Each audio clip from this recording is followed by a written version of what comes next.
allowed. That a variety of bins, I took photos, and each of you should be got a copy of my letter. There were about 8 bins with all kinds of messages about what to put in and what not to put in. In fact, our own bin, we came back to our own house last week and found out our own bin says no food waste allowed. Constituents, or rather residents, should be our number one consideration besides businesses. Informing them of food waste, going to trash, going in the wrong bin. So I would like to propose or request that the monies allocated for billboards and the PSAs in 3 movie theaters that have really a limited audience, that you focus on getting every green bin in the county a proper sticker, and maybe send that out along with their bill, so that people are requested to read it. If they don't read it, you should know that. Like, have you read this? Can check this box that you've read this information, like we have to do when we pay something on a credit card. But it's critical and urgent that citizens get notified or educated on what to do in their green bin, because it's not being followed. A lot of my neighbors are retired. Some of them are professional with little kids, so they're not getting the information that the school kids are getting. And even if the school kids are getting it, they're not communicating to their parents. So thank you. Look forward to it. Thank you, Janine. You're Barbara, anyone else?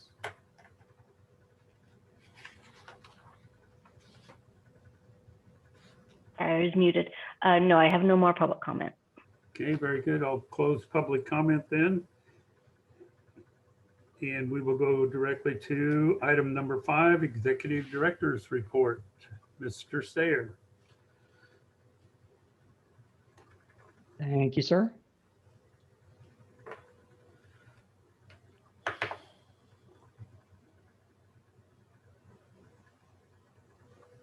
Okay, again, as usual, we'll start off with expenses. They're on pages 47 to 51 of the packet. So if there's any question with those, please let me know.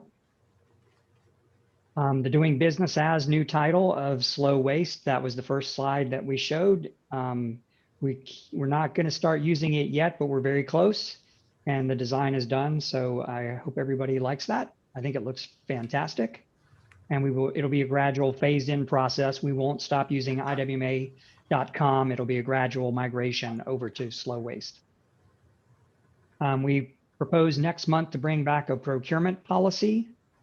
And that should, what we're using now is fairly antiquated and a little bit confusing. So hopefully that will help clarify things and make things that much more transparent. And we also hope to bring back reserve and debt policies for the agency, because we currently have not had one, and there's always been concern that we've kept too much money, but we also have a concern that we don't have enough to tide us over, because we only have the finite revenue sources. And then if we would ever need to borrow money or go into debt, we don't have a policy for that. So we could do it all at the same time. We're due for our next financial audit. We're in the 3rd year with CLA, and then we will go out to bid for that after this. And IWMA staffing, we did have one position accepted, but the other one is going back out again, and we're going to interview a second time. And the letter to the authorized districts went out about notification for them to ask for a representative on the backup representation on the IWMA board. And then executive order N29 is the governor's emergency order and the rescission of the Brown Act, the relaxation of those. So I think we're still unclear as to whether we're going to be meeting in person or not. But what I'd like to suggest is that we work through the executive committee and they determine going forward how we're going to meet, unless someone has an objection to that. And Mr. Minery, do you have any comments about the governor's order? I don't at this time. Okay, thank you. And then there was a question last month about giving an overview of our outreach and education efforts. And so I put the 6 categories here on the top of the screen. and I think you're aware of these, so I won't belabor them, but the business outreach, we do 4,000 on-site visits a year with local businesses to help them understand the regulations and comply. And currently that effort is on 1383. And we do have flyers and labels for those. We do a huge effort on school and adult education. So we do about 1,000 in-person presentations normally. We're getting back to that once COVID ends. Like we showed before, they're using green screen right now, and they're doing live presentations. And then we do a lot of advertising through radio, the direct mailings. We do have the information on food pails, and we had suggested alternative means that we're currently not using. We also use the social media, all these programs, our own YouTube channel as well. And then we do work with collections, and we do have standardized labels. The challenge is getting them out on the carts. And then we do occasionally a billing insert in the utility bills, but that, again, that has to be through the haulers and not through IWMA. But we do work with them on that. And then the multifamily or these commercial that have to add 1383 and have never had this service, that's going to essentially be a door-to-door process. And again, we'll have labels for those and exercise every means possible to educate on that. And then I also want to mention, again, regarding the labels, we do have standardized labels. This is what they are. This is your green bin. This is your recycle bin. The garbage bin has one as well. And again, the challenge is getting those. I think all the haulers have them. The challenge is getting them, or the cost of getting it on the cart. And then we've been using Be Smart, Use the Green Cart as the central theme of SB 1383. But again, on a daily basis, we send out information through all the social media. And this is just a few of the ones we've used in the last week or two regarding our education and outreach efforts. So there's quite a bit going on, but we can always do better with that. Social media, we have a great presence. Again, I've shown you this slide before, but we do 19,000 posts in the last 6 months. Wide range of topics. Our website pages get 225,000 views a year. And just to put that in comparison of some other local agencies, you can see it's pretty good turnout. And then we also piggyback on everyone else's social networks and pages.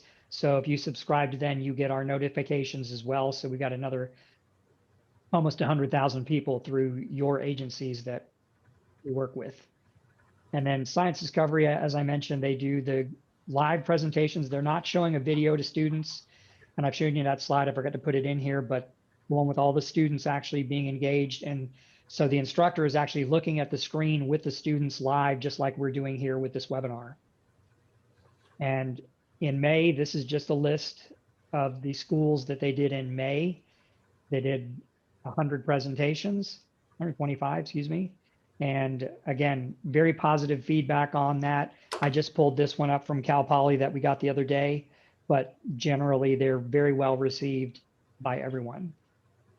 And also mentioned that Science Discovery was awarded the Outstanding School Recycling Program through California Resource Recovery Association, which is one of the biggest recycling associations in the state. So that's just a quick overview of our education programs. Are there any comments about that this time? Yeah, Brooks, this is Charles. Question relating to the outreach and the comments by Janine Rands.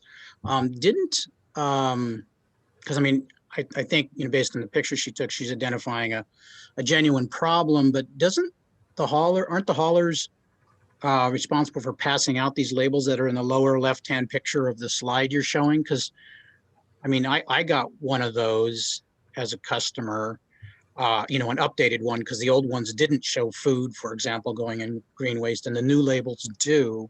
But aren't the haulers supposed to pass those out? Or are they actually applying them to cans, or are they just giving them to customers who may or may not put them on their cans? Well, my understanding is that we developed these in coordination with all of the haulers. And so we got the language down and the standardized terminology, and all that stuff was done beforehand. And then we created the labels. And we purchased them and we distributed them, but there was not a clear understanding of all the parties of who would pay for actually cleaning the top of the cart and stickering the label and getting them to adhere to them. And so we've done a pilot project, a couple of those to see what the cost is, but again, this hasn't been finalized yet. Okay, so are there stacks of stickers sitting around somewhere that haven't been distributed, or what do we need to do to, see that one of these is at least provided to the individual customer so they can put it on, or is placed on by some means?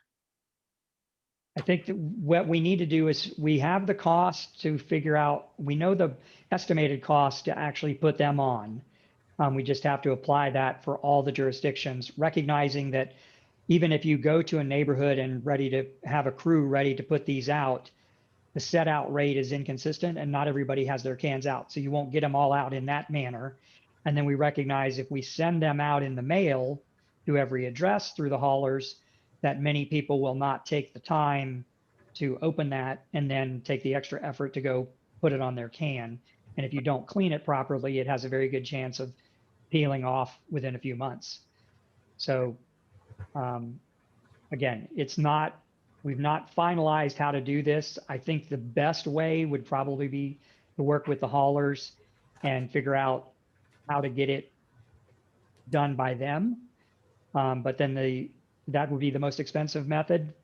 But the other method would be to send them out in the mail and have people put them on themselves. And so that's one of the things we need to bring back to the board here as we move forward, rolling out 1383 is how does the board want to approach this and what's the final cost going to be? Right, thank you. And second question, you mentioned the two positions. You mentioned one is coming on board and the other is being re-advertised. And is that because a selected individual declined, or what's the status there? Correct. My understanding is that they declined. All right, thank you. Miss Bright has her hand up. Okay, Thank you. Karen, please. I appreciate that. Actually, Brooks, I was going to ask you too about the labels. However, most of my questions were already asked, but one that was not. On our website, are these labels on there anywhere? And if so, would folks have the ability to possibly print them themselves? I know that I have a time remembering what is recyclable, what is not, particularly like the plastics. I'm looking at the bottom. Is it a 1? Is it a 2? Are 5s recyclable? Are they not? And that sort of thing. Can you help me with that? Sure. The labels themselves, I don't believe are on our website in this manner. They're more of a search function. And so if you go to the recycling page, you enter in the product, what shows you a smattering of products that are recyclable and not. And then Right. you can enter a specific item and then it'll tell you whether it is or not.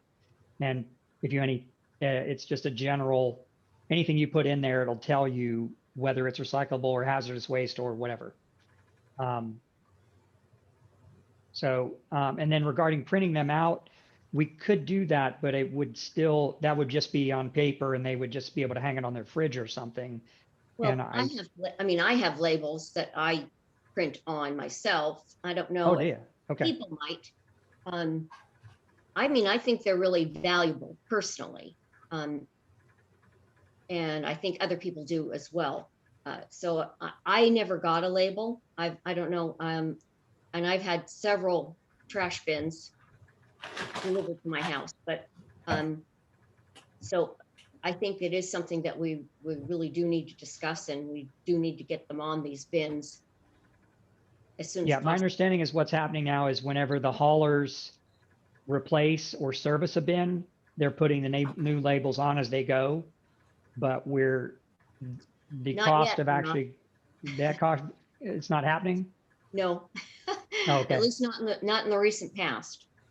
But anyway, that's just an idea. I don't know if that's something that can happen or should happen. To me, I think it would be worthwhile, but that's just in my opinion. So I appreciate the information.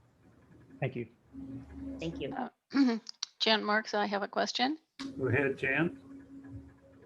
Yeah, there's quite a bit of new construction going on around the county, quite a bit in the city of San Luis Obispo. So there will be a need to put out brand new bins with San Luis Ranch, Avila Ranch, and various multi-family units around.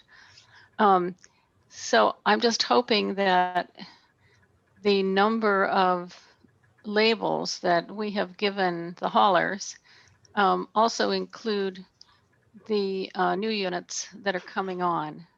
And that also there's an agreement that at the moment that they have the new receptacle, that they're putting the label on there and presenting it to the new residents already labeled. So has there been any arrangement like that?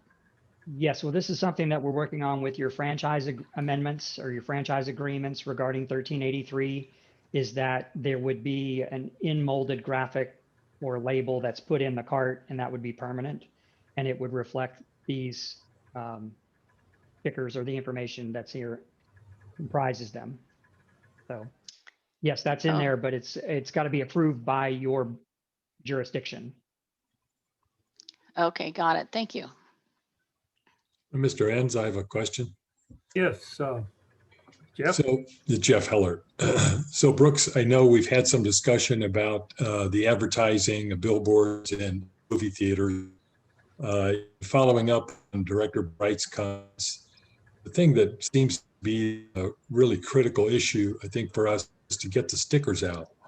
And I know in personal experience, I had no stickers on my cans until I reordered the can in a different size. And so that new with the sticker, I got from you folks a year and a half ago, a bunch of them, giving them out to a lot of. It might make more sense to, rather than advertising in billboards and movie theaters, to focus on spending that money on getting the stickers out to people, whether done by the haulers or by the jurisdictions in volunteer groups or community groups, or maybe even hiring students to do it. Director Bright said, when I go out to the trash can, I don't know members these stickers on the trash can. I put them on the fence by the trash cans so that it's always there. And it's really the point of content information that we should be getting out to people as to just mass messaging, which you forget about when you go to your trash can. So just wondering what your thoughts are about that. No, I think I don't have a problem with getting the cans labeled. That to me would be fantastic. Like I said, it's just IWMA doesn't know where the cans are and doesn't have the capability or the staff to do this. So we will have to outsource this to a private company, and they'll have to interface with the haulers, and the haulers would have to want to work with us on this, or we'd have to pay the haulers to do it. And so that's just, again, it's I guess what I'm trying to suggest, at least in terms of Morro Bay, which is a fairly small town, if we can get the stickers from the haulers, can our jurisdiction distribute the stickers ourselves? Absolutely. So we can talk about that offline, but the stickers seem to be the critical issue to me. Anyway, those are my questions and thoughts. Okay, thank you, Jeff. Other questions for Brooks? Seeing no further questions, Brooks, do you have anything you want to continue? Yes, Rob Hilton's just going to give an update on SB 1383 and the implementation. Good afternoon, board. Good to be with you again. Brooks asked me to give you a quick update on where we are with the SB 1383 implementation. So I'm going to try and cover these things quickly, and I'm available for any questions you may have. So to start, we've been working on the franchise amendments with each of your jurisdictions. We've got those out to 5 of the cities, the county, and 6 of the CSDs, and the remainder will go out over the next couple of weeks. Had good conversations with a number of the agencies already around those and begun to get input back on those. So we'll be revising those once, and they'll be ready to start meeting with their haulers. The next issue we're working on is the updates to each of your municipal codes and the county code. And we had a design session and a development session with staff and Jeff Minery.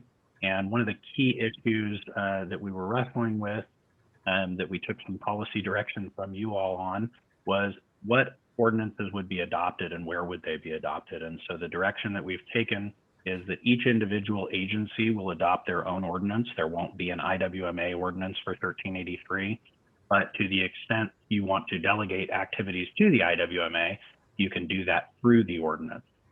There are a number of aspects in the ordinance that really are jurisdiction specific, some building code stuff, some commercial code stuff. And so we've determined both because of your policy direction and because of some practical issues, it just makes the most sense to have each individual agency adopt its own ordinance and obviously do its own ultimate enforcement through its code enforcement resources. On edible food recovery, the IWMA staff has already reached out to all 51 Tier 1 generators in the county for edible food and begun those discussions. And I can tell you, you are the furthest ahead of any county that I'm aware of.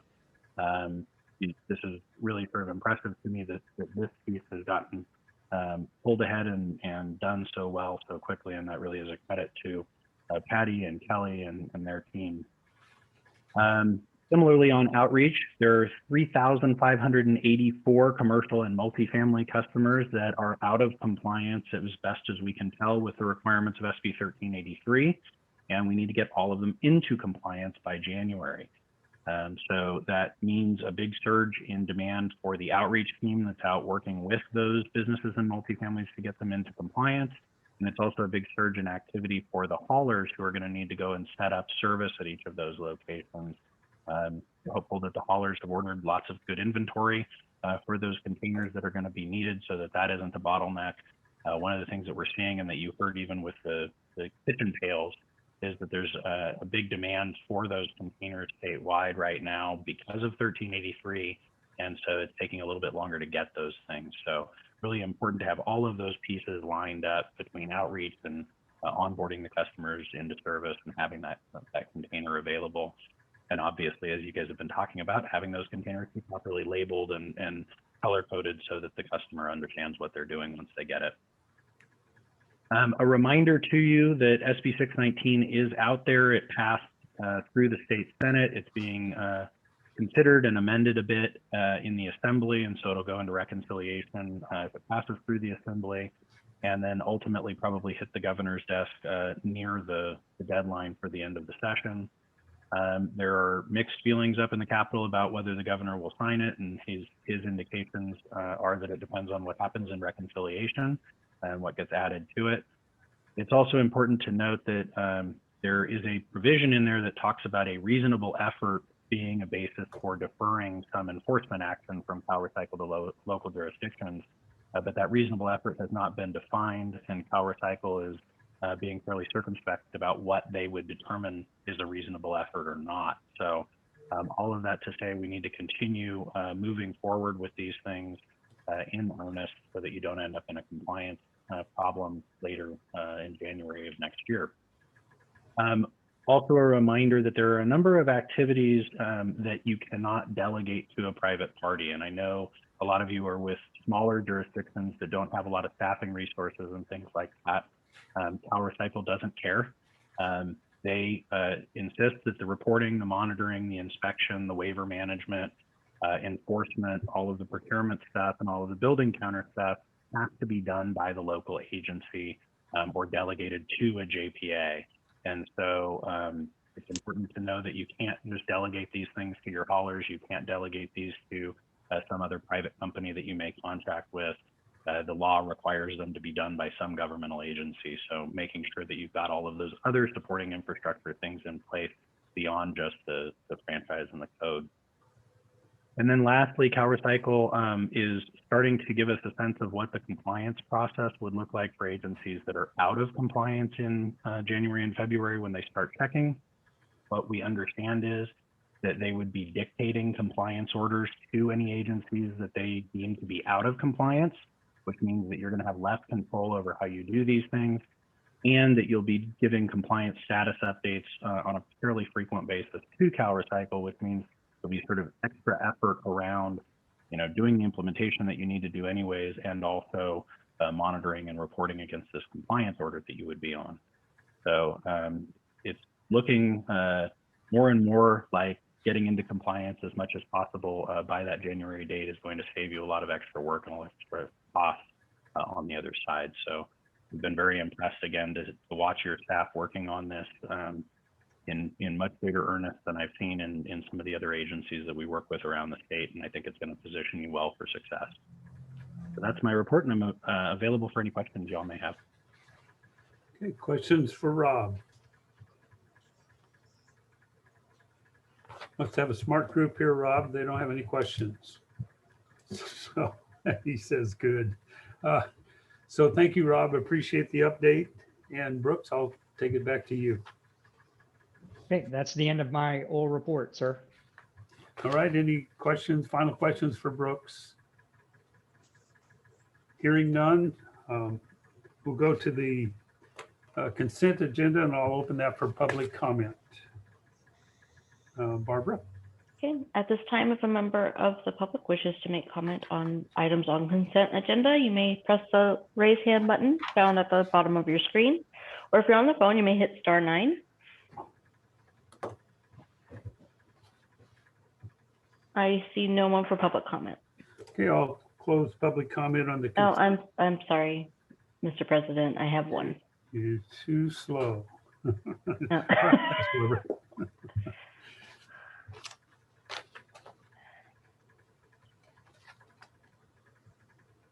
And I can't find my counter.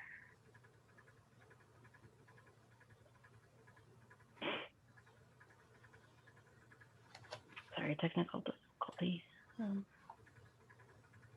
Janine, you should be able to unmute yourself.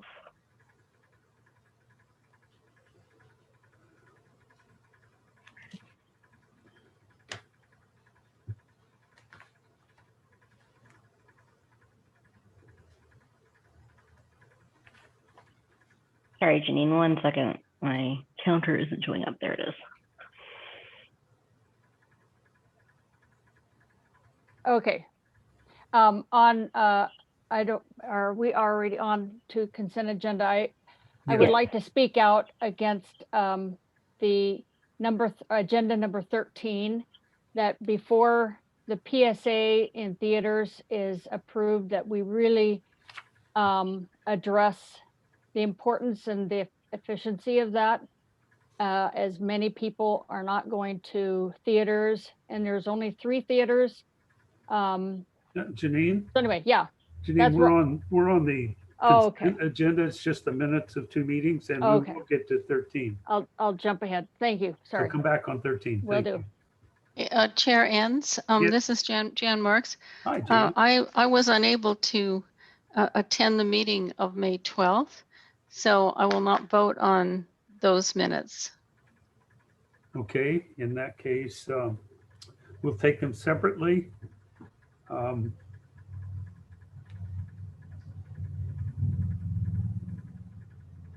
I'm sorry, we could take them at once because the executive committee is just a receive and file.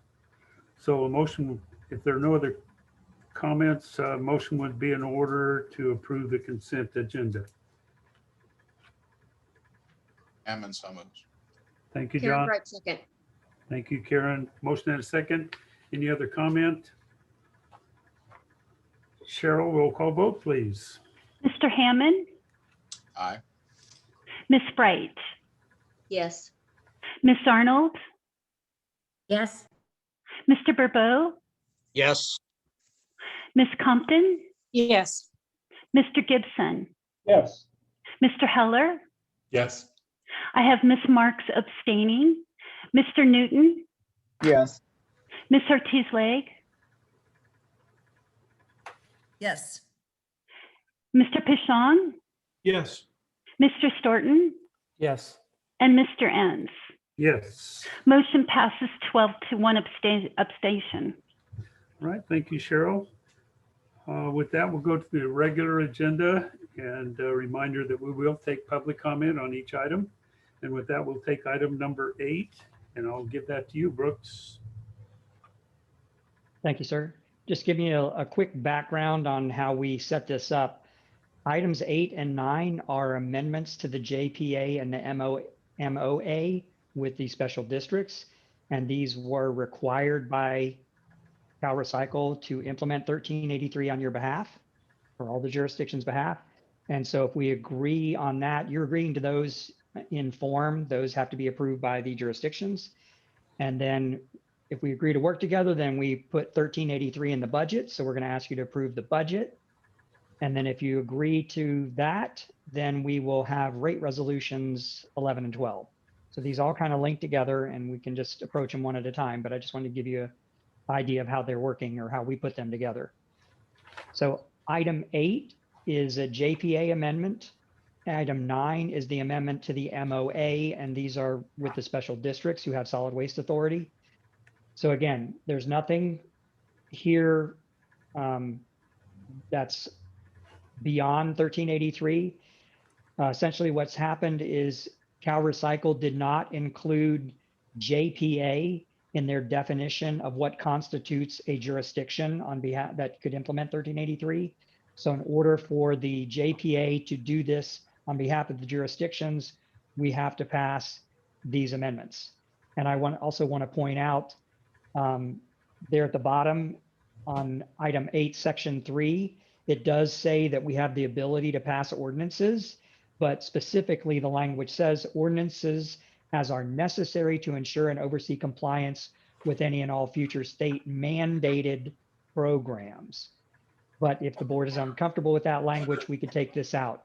Again, this is not, you're approving to this as the form of this. The individual members of the JPA have to agree to this, but there's no reason to send it out if we don't agree to it today as a group. With that, I'll take any questions, please. Robert, I have a question for Brooks and or for Rob.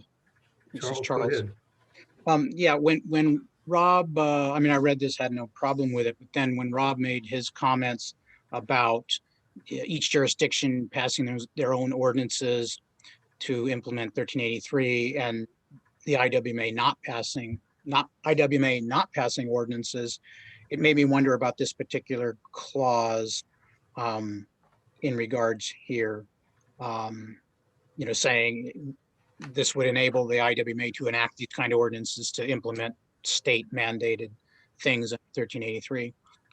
So I just wanted Rob, if he could, to reconcile his earlier comments with this particular wording. Yeah, so as I mentioned, great question. As I mentioned, the document that you have is based on a model that was provided by Cal Recycle for JPAs for this purpose. And so it included a broad range of things that JPAs could assume responsibilities for. It wasn't really until last week that we made the decision sort of officially not to have an IWMA ordinance and instead to have each of the individual ordinances, and this had already been drafted, again, based on that state model language. So to Brooks's earlier point, we aren't planning on doing an IWMA ordinance for 1383. And so if you wanted to strike the ordinance related provision from this item, I don't think that would have any practical problem. I think you need to make sure all of the other delegated authorities are still there because those are the things that you want IWMA to do, but the ordinance would be passed by each member.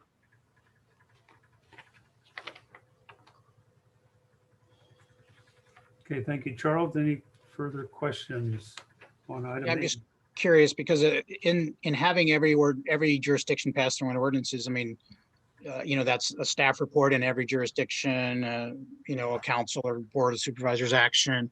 And, having the IWA do it as long as it's state mandated seems like the more efficient option.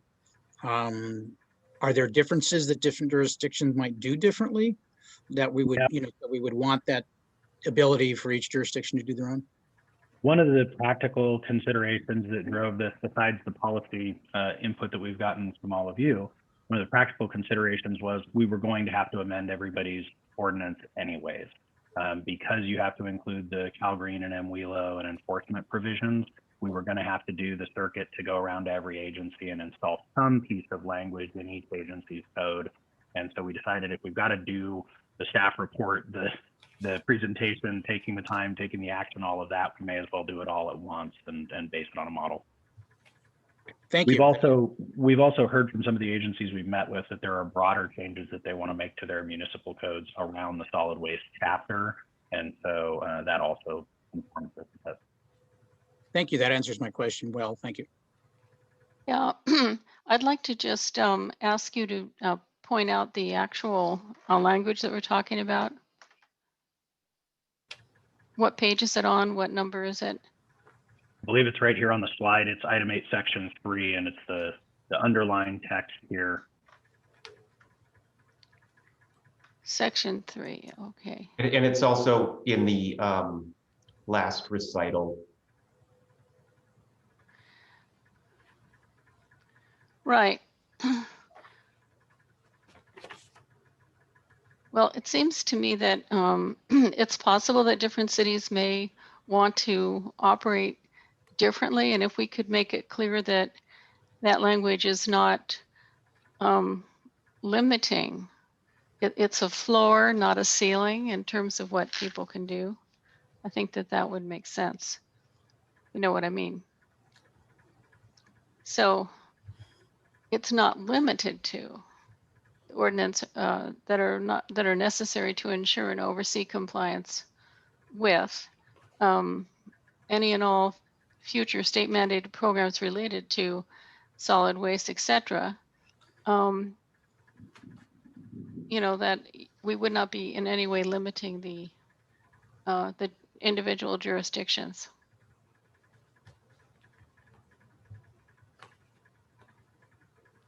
Am I being President clear? Enns, Debbie Arnold has a question as well. Let me take Yeah. Rob, do you want to respond to Jan's? Yeah, I think you're accomplishing what you're looking for by potentially removing this and leaving it to each agency to enact those ordinances, as opposed to having the IWMA enact those ordinances, and then each of your individual agencies can decide whether you want to go with bare minimum requirements of the state or if you want to exceed those standards. And that would be up to each of your elected bodies to do if you don't delegate this to the IWMA. Well, what if we just eliminated the word state mandated so that it said ordinances as are necessary to ensure and oversee compliance with any and all programs related to solid waste? Would that have the same effect? No, I think that would go the opposite direction from what we're talking about right now. It Okay. would open up the rulemaking authority of the IWMA broader than what we've heard from the board they would like to have. Okay. Well, I don't think you've heard from the whole board in that regard. Well, as I understand it, Rob, then I think I've heard this over, that any agency can make more restrictive ordinances, but not less than what the state's mandating. Correct. Okay, so Debbie Arnold, did you have a question when somebody said your hand was raised?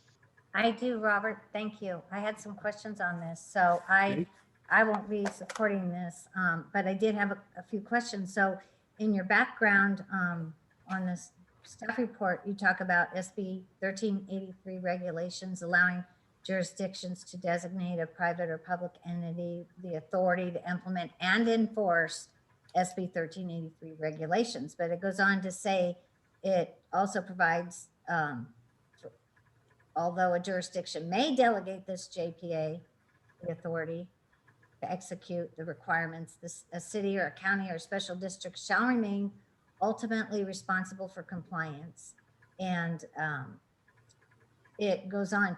So it seems to me kind of a funny gray area where when we're talking about enforcement on this, it sounds like we're almost setting up a situation where JPA in our counties, our county being an example, that this JPA, in this case the IWMA, would be deciding how to enforce or how to implement, but then the police departments of your different cities and so forth are the enforcement arm. Is that how we're that how we're kind of teeing this thing up? Rob, I don't, yeah, I don't think it would be your police departments, but probably code enforcement or something similar to that. Okay, And- but point being. But each yes, that is the agency- idea that there are certain activities that would be performed by the hauler, like the collection and the processing of the material. There are certain things that would be performed by the IWMA, like the education and the reporting. And there are certain things that each jurisdiction would do. But ultimately, if there is a failure by a delegated entity, whether that's your hauler or the IWMA or somebody else, if they fail to perform, you as a jurisdiction, city, county, special district, are still on the hook to Cal Recycle. Are responsible, correct.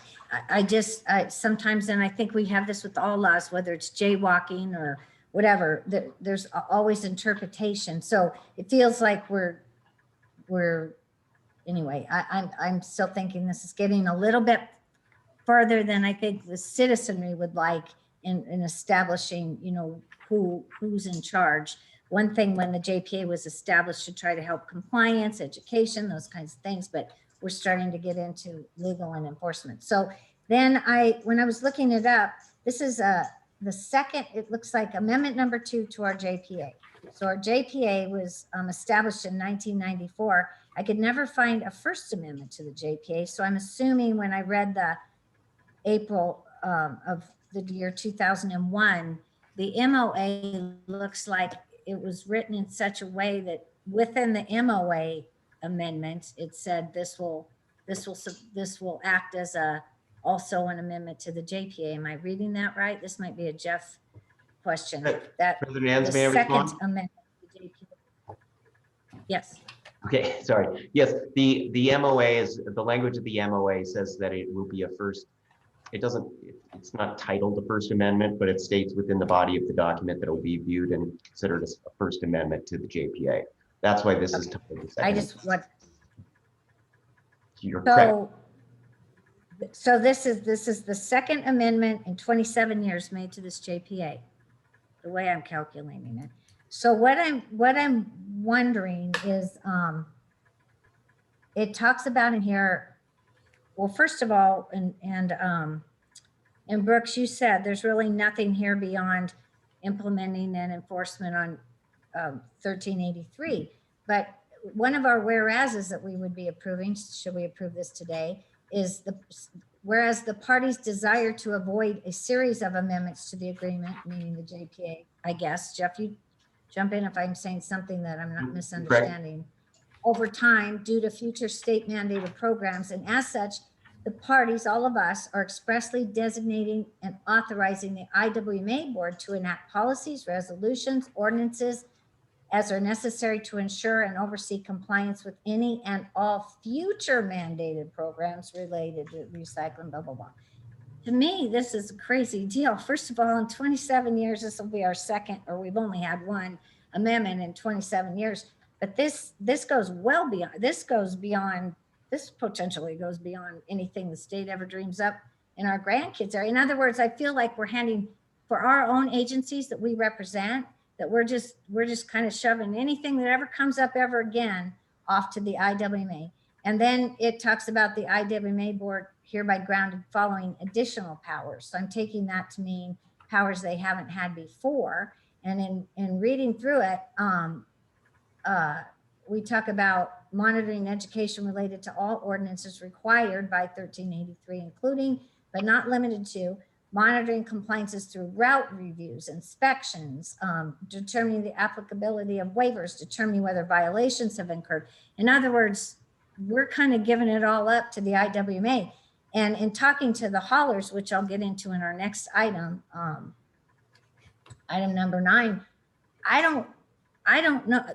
I mean, I just see the expansion of IWMA going from a compliance related body through education and support to the agencies to completely taking this over. I'm really surprised that the IWMA has gotten involved even in all the way to the point of being in the middle of franchise agreements, which used to be between the city councils, the board of supervisors and the haulers or the landfills themselves. So I'm looking at this as a huge expansion of the IWMA's role. and then goes on to talk about identification and monitoring of businesses, education and outreach, notification of non-compliant businesses, reporting the progress achieved, et cetera, et cetera. So to me, it is all these things add up to being, like I say, a huge expansion. And then I'm all the way down on page 21, to act as a delegate on behalf of each party to the agreement and the MOA. The parties, all of us, expressly designate and authorize the IWMA board, meaning all of us, collectively, to enact policies, resolutions, and ordinances, et cetera. So that is where I was objecting way back in the beginning, maybe 2 years ago, that I do not see that the citizens that I represent want me to hand off my authority to a board, a JPA board that is where they are further away from touching the or even having any say in how this IWMA interprets a lot of these and the way that it's being enforced. I didn't really like a lot of this, and I had another question here that I'm not thinking about, but that's kind of where I'm standing. I think this is a huge expansion of the IWMA, and I think it's all of our agencies handing off the authority out of the reach of the citizens it represents. Robert, if nobody else has a first comment. Mr. Chairman, if I might. Mr. Gibson, and Thank then you, we'll go to you, Charles. I'd point out to colleagues that the amendments that are listed in this item to the JPA are exactly the result of the strategic planning and all the other efforts that we have taken a whole bunch of time in on over the last year. And I would urge colleagues to recall that we had extensive discussion among all parties, good deal of compromise, coming to the idea that IWMA's function is to only implement state mandates. There was explicit reference to implementing state mandates that have yet to be put in place, and that the majority of the vast majority of members of this JPA understood that there was efficiency and consistency to be gained by doing by directing the IWMA's actions and their authorities specifically to state mandates. I understand that there are other aspects of these modifications that we are required to do in order to meet the provisions of 1383. And as far as I can see in the reading of this, that's exactly what we've got going. So I hope we don't get diverted into rehashing a long and tedious history. Supervisor Arnold is welcome to vote against these amendments if she so chooses. But I would again remind the board that the huge majority of us embrace these, and we need to move forward on this. So I hope we can do that with limited debate. Let's get our public comment going, and let's get on to the other items that we have in front of us today. Thank you. Thank you, Mr. Gibson. Charles, did you want to say something? I did something similar, but I mean, I actually, I mean, in strategic planning, as Supervisor Gibson mentioned, and I thought it was almost unanimous that I think it was 11-1 with Mr. President Gomez, who's no longer with us, with the opposing vote, that we all agreed that in the future, the IWMA would focus on state mandates.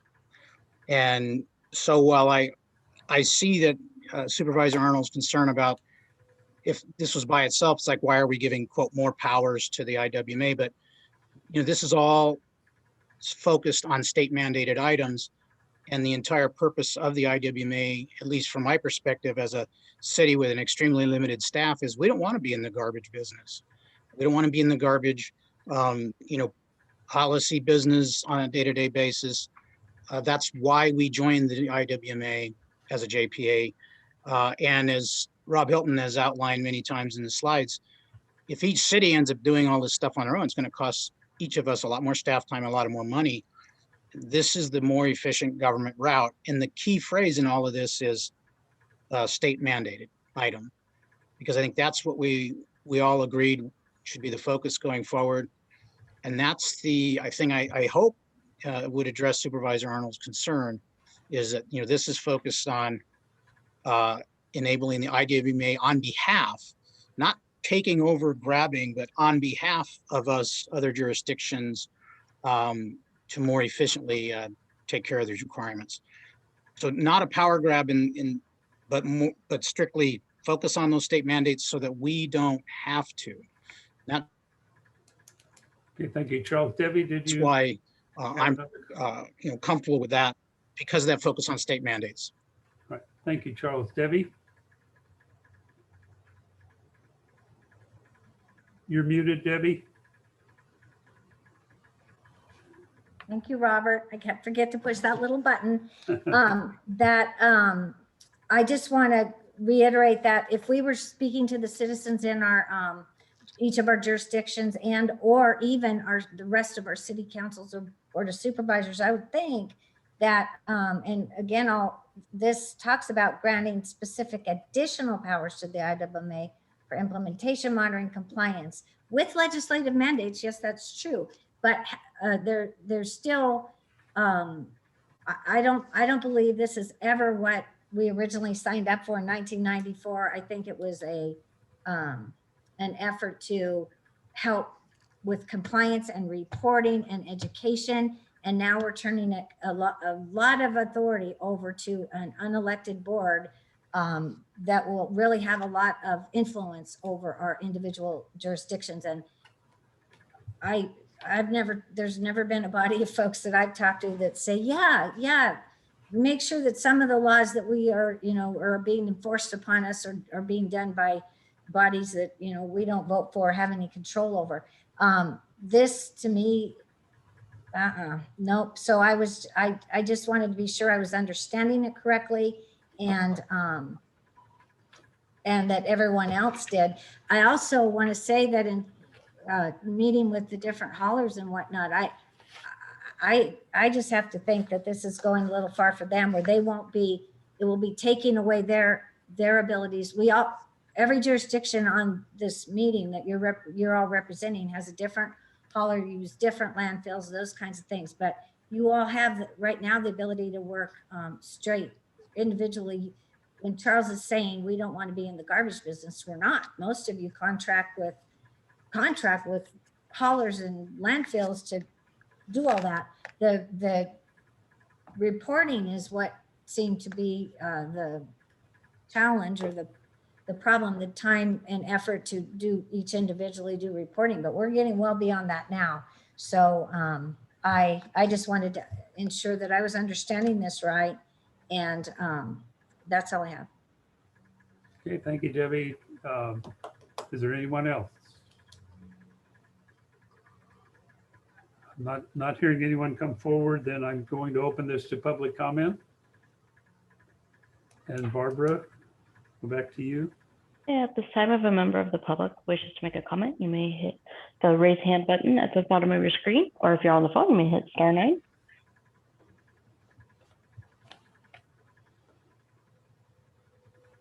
Okay, I have one. Okay, Janine, you should be able to unmute yourself.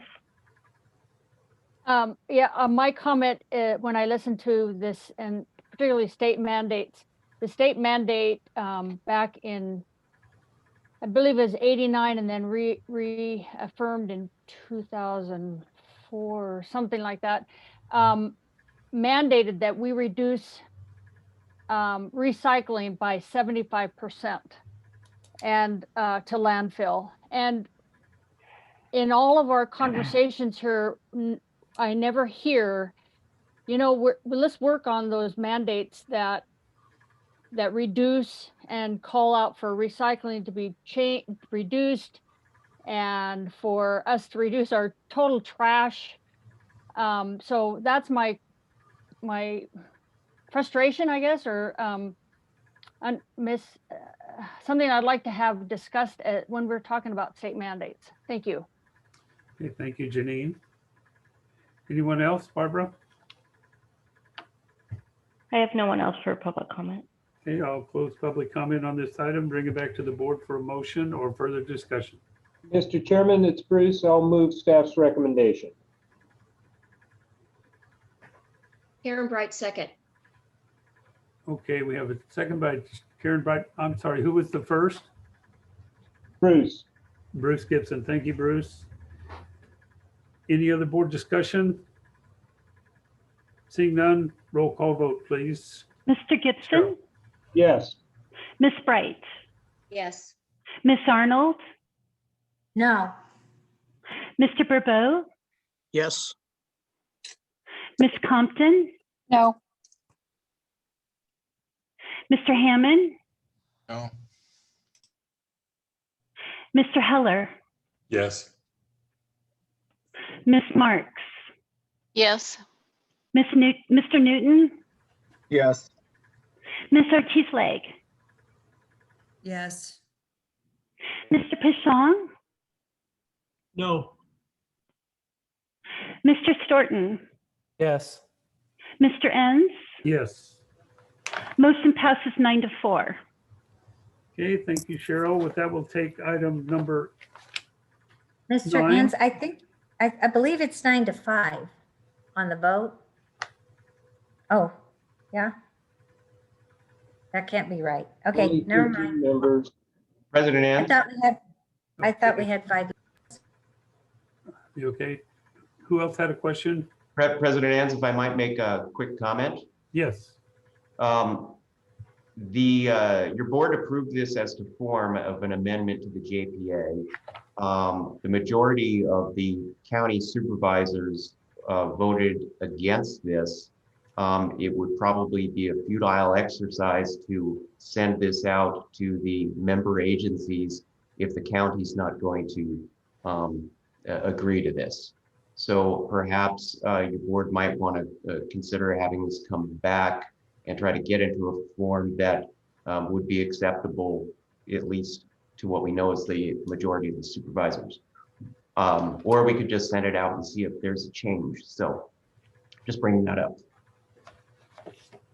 Okay, thank you, Jeff, I think. Maybe that's a discussion for the executive committee. I think we'll do that. Thank you very much. So with that, we'll take item number 9. And Brooks, I'll go back to you. Thank you, sir. So item 9 is the same, basically the same amendment, excuse me, but it is for the MOA with the special districts or the authorized districts that have solid waste authority. Okay, thank you, Brooks. I'll open this for comment to the board, by the board.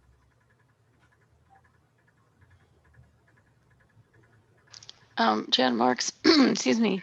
Dan, please go ahead. Yeah, I have a question. Go ahead. Yeah. Are either one of these amendments expanding the role of the IWMA beyond state mandates? No, ma'am. This is exactly, in my opinion, this is exactly what we currently do. IWMA manages some 40 programs for the jurisdictions right now, and this just includes 1383, which is much more robust than the other 40. All right. Well, in that case, excuse me, I think there's a contradiction between saying that we want to restrict ourselves to only state mandated programs, and then when we have an opportunity to enact a state mandated program, we're saying that we don't want to do it, or at least 3 of us are, or 4. So I don't understand. To me, these two, it doesn't add up. So I would like to have more clarification about, from our fellow board members who voted against this. How do they explain the difference between following state mandates and not following state mandates when we come to the deliberation time? So thank you. Anyone care to respond to Jan Mark's comments? Yes, I would be happy to respond, and I don't need to wait for deliberation time, I don't think. Page 31, where is one of the whereases I'm speaking about in or around today's date. The JPA agreement was again amended, second amendment to the JPA, to grant specific additional powers to the IWMA board for the implementation, monitoring, and compliance with legislative mandates. So yes, this board was created, from me reading, my interpretation of the history was that this board was created because there were going to be a lot of state mandates coming down the pike, and this board could help interpret them, make decisions on how the county was going to handle them, and be sure that the county, everyone in the county was complying with them, help with education so that the citizens of the county could help comply with these and be aware of these new state laws. And potentially if our haulers or landfill owners needed help with understanding that these new mandates were coming down the pike, and be able to prepare for them, all those things. But I believe that, I mean, I'm reading this right now, the whereas, that this is granting specific additional power. So without going and reading the whole thing, I'm generally speaking, when I say it looks like the IWMA is now interested in getting into the business of enforcement, and meaning enforcement and all those other things I was saying in item number 8. There were lists of them. Enforcing on the businesses, writing violations, all those kinds of things. They haven't been doing that I'm aware of. So, and in talking to the haulers, I don't believe that they are interested in IWMA doing this. I think that they would like to try to keep moving in the direction we've always been moving, come into compliance and work the best we can and work together and so forth and so on. And then when there's problems between a franchise and the agency, the city or the county, that can be taken care of between the two of them. So yes, I feel like this is expanding what the IWMA has been doing in the past, and it's written in here, granted additional powers. It's on page 19 as well. So here's another question. Thank you for explaining it further. Are these additional powers being foisted upon us by the state? Are taking on these additional powers part of what we need to do as a state mandated program? So I'd like to hear from the My rule is, consultant. yeah. I'd ask Brooks to respond to that. Yes, ma'am, that is correct. SB 1383, as we've mentioned numerous times, it's a massive bill with much more requirements than we've had in the past. And it requires the inspection and the monitoring and the reporting that we've never had in the past. So it expands our authority or powers to be able to do these mandated functions. All right, so just so You muted yourself, Jan. Jan, you'll have to unmute. yeah, sorry. Okay, thank you. So it's not like staff is sitting around thinking, oh, how can we expand our powers? It's like, oh gosh, we have to comply with what the state is telling us we have to do. And that's my understanding. So I can understand if this expansion of powers were something that staff was just making up, that would cause a great deal of concern. However, I think from what I understand that the state is telling us what we have to do.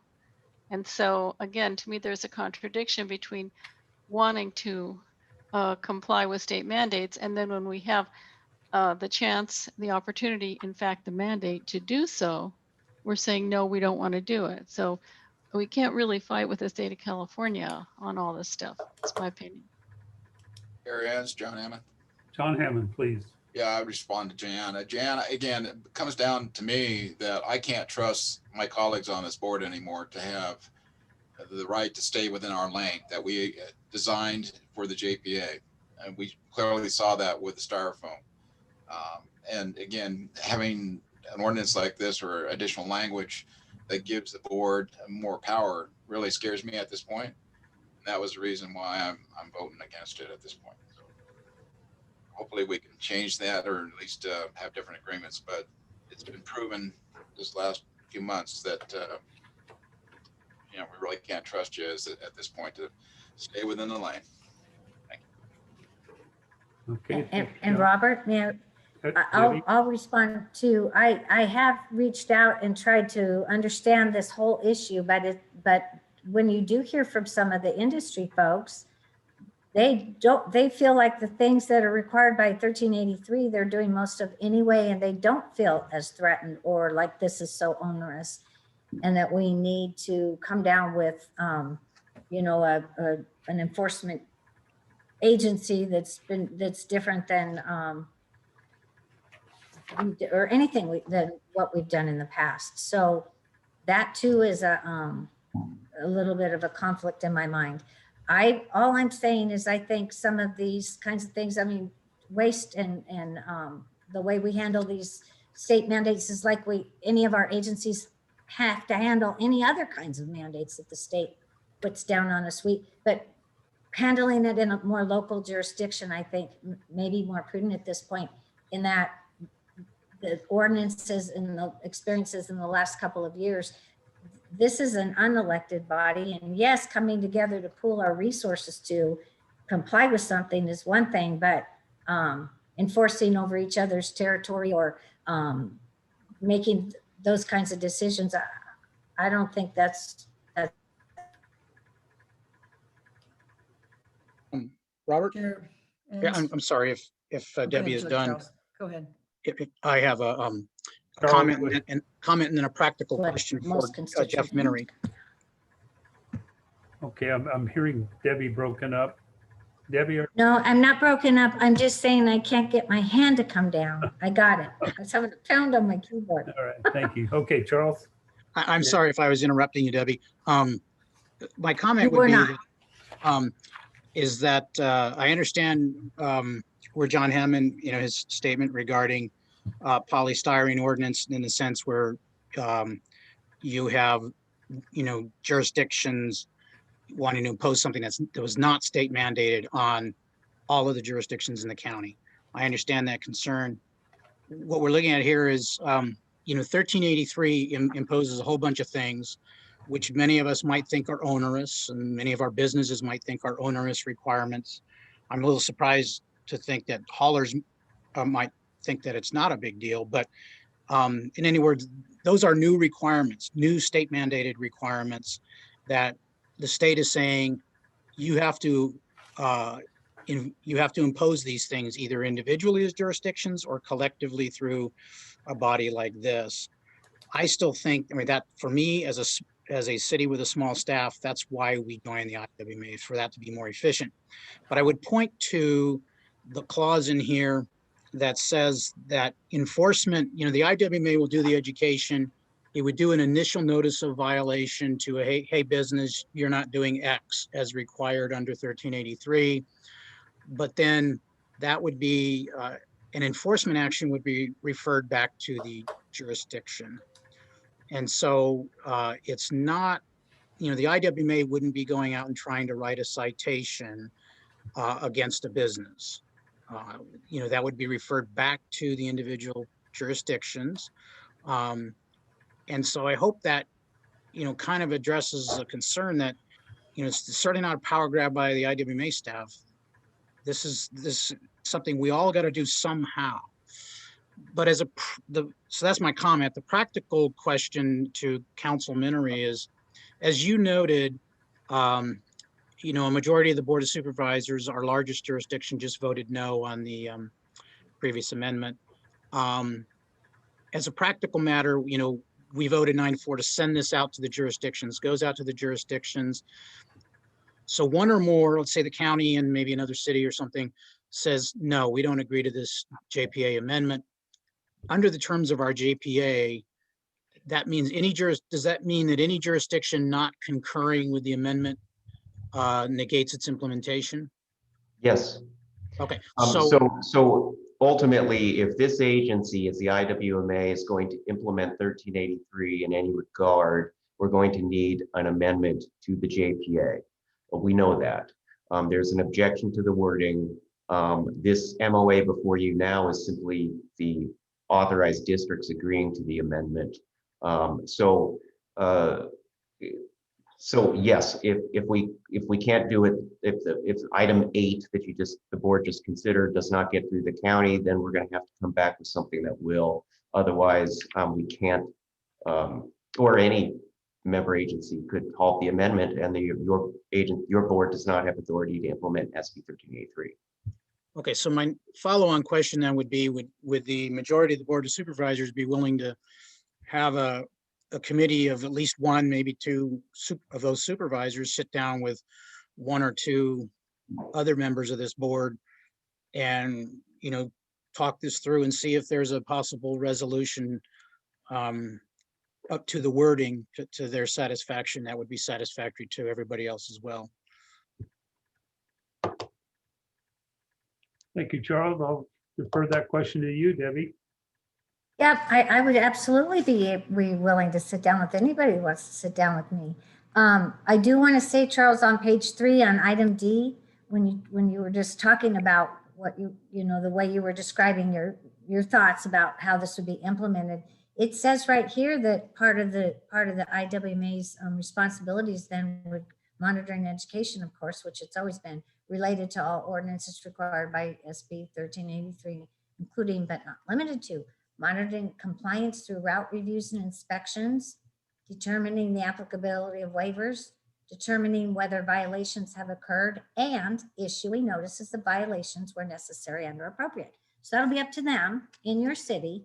And then after they've done all that, I suppose if it gets to the point where it needs real enforcement, whatever that looks like, fines or jail or whatever the heck, then I suppose that's up to your police department. But otherwise, up to that time, it looks like they will have the authority, we'll be giving them the authority, or we just gave it, issuing notices of violations where necessary and or appropriate. And then I had a question for you, Jeff, if it's all right to ask you right now, Please. because I think this is in the MOA, I think as well. But the whereas that talks about authorizing the IWMA board to enact policies, resolutions, and ordinances as are necessary, blah, blah, blah. I don't, that's never been in our JPA before. No, that is Those not. words. And the concept, where that I believe came from was discussions in regards to these additional state mandates that come down related to we could be looking for in the next 18 months something related to plastics being a state mandate. So once the state mandates come through, then it's looking ahead just so the IWMA is a little bit more nimble. But that certainly could be removed. We would just have to do additional amendments. If we're going to do a specific amendment only authorizing SB 1383, then if there's additional state mandates, we have to come back to the member agencies with further amendments. That's all this was intended to do. Okay, thank you, Jeff. And I'm just going to say that state laws are state laws. Counties, for sure, we know that because cities have even more wiggle room on state laws, but counties absolutely, as subdivisions of the state, have to follow state laws. Mm-hmm. This is expanding. In my mind, we are doing something new, authorizing the IWMA to enact policies, resolutions, and ordinances or laws. And they can, as we know, because you've written some of them, they can come with jail time and fines and all kinds of stuff. So when we talk about the expansion of the role of the IWMA, there's just no doubt in my mind that's what today's work is. It will be doing. I just wanted to clarify that. Mr. Chairman, this is Bruce, if I might. Please, go ahead. I've been waiting to speak. Well, go ahead. Go ahead. Please, appreciate. Thank you. What I'd like to ask Mr. Minery, ultimately, who is accountable for the compliance of the jurisdiction? Who is it that actually is accountable for the compliance of the jurisdiction? The member agencies are ultimately responsible for compliance with SB 1383. So therefore, even as whatever happens here with the IWMA, and I think that there's a couple of things in that. One, there is lack of clarification, understanding of 1383. Two, we're looking at an amendment to that bill right now that's probably going to reduce the penalties and change the language if it gets signed by the governor. So we're still trying to figure all of that out. But three, ultimately, no matter what the JPA says, that ultimately the jurisdictions are responsible, not the IWMA. So it's going to be up to the jurisdictions to do any kind of compliance reporting, et cetera, correct? The individual agencies are ultimately responsible. What we're trying to do is streamline compliance and reporting and monitoring to the IWMA for efficiency's sake. Okay, thank you. Okay, Bruce, did you have a? Yeah, thank you, Mr. Chairman. What Mr. Minery said is the exact reason that the IWMA is in business, is to streamline this. And so the actions of those, especially on the Board of Supervisors who voted against this, it demonstrates bad faith, frankly. We had a 12-to-1 vote to move forward with implementing state mandates only. The IWMA has always had the authority to create ordinances for the management of solid waste.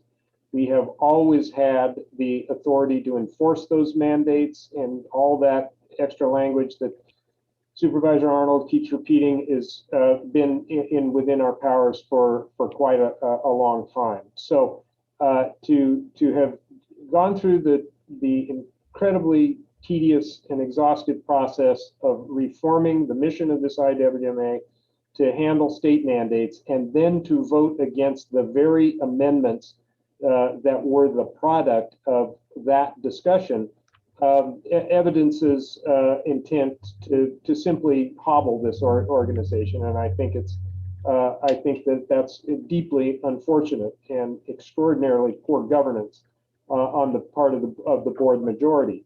Now the question is, can we get out? Notably, none of the board majority have proposed any reasonable kind of alternatives here.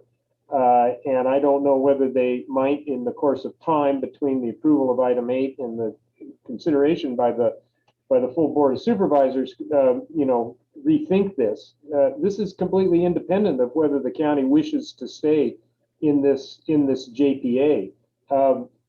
I would ask Mr. Stayer, if we do not make these changes in the various items that are brought before us, including putting forward a rate increase, what will that do to our efforts to implement 1383? And will that not cause delay to the detriment of every jurisdiction in this county that has to handle solid waste? Well, you're still on the hook for it, whether IWMA can do it for you or not by January 1. Right. But if we move these things forward, IWMA can get going on those implementation to the benefit of all jurisdictions, whether they choose to stay in IWMA or not. Is that not a reasonable reading of this? Yes, sir. Okay, so I would ask, perhaps we could revisit item 8. I'd be happy for a reconsideration if we make it clear that the JPA modifications are only to the aspects of 1383 and no other potential state mandates. Could we not get agreement from a majority of the Board of Supervisors to that amendment to the JPA? Again, completely independent of the longer term future of the county within this organization, so that we could actually get something useful done rather than arguing over details that are getting in the way of us doing the right thing by our constituencies. Thank you, Mr. Gibson. I think it's clear here that in both of these ordinances, or these amendments, sorry, it's clear that the enforcement does not belong to the IWMA. Clearly states that in the background statement on page 17 at the bottom of the paragraph. It also states that in the first whereas on page 31. And so in order for us as an entire county to move forward and implement 1383, this is just the paperwork that accommodates that effort. I sympathize with John Hammond's comments about no longer trusting the board. The polystyrene issue, I think, has bit us, and we're going to spend a while trying to figure out how to unravel that snake bite. So I think we need to, as Bruce says, move on with this and allow the JPA to move forward. Otherwise, we're going to get behind on our schedule, and we're not going to get this done, and we're going to be one of those counties that the state's going to be looking back in a very unfavorable light. I'll ask for any other comments. Well, Mr. Chairman, if you would like to seek membership from those supervisors who voted against it, you might want, I think it might be useful to see if you can convene one or two supervisors with those cities who have spoken to the detrimental effects that failure to move forward is going to have on them, and see if a subcommittee of this board could come up with a solution that could move forward. Okay, we have a recommendation to form a subcommittee, and I'd like to do that. The subcommittee would consist of Charles Bourbeau, Debbie Arnold, and Mr. Gibson. Would you be willing to join us on that? No, because I do not have concerns with the wording here. I would ask whether Supervisor Compton or Peshong would join that subcommittee to explain. And they've been notably silent in this discussion as to why they oppose this. Again, it seems to put numerous smaller jurisdictions in a very difficult situation. Okay, I would ask John Peshong to join us. John, would you be willing to do that? Yes, because I have nothing else going on, so I'd be happy to do it. Thank you very much. Same with a lot of us. So I'll join that committee with Charles and John and Debbie. Would you be able to join us? Yes.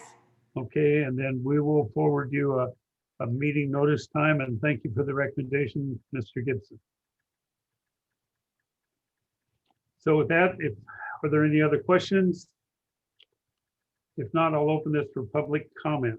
Public comment on item number 9. Okay, at this time, if a member of the public has a comment on item number 9, you may hit the raise hand button found on the bottom of your screen. Or if you are on the phone, you may hit *9.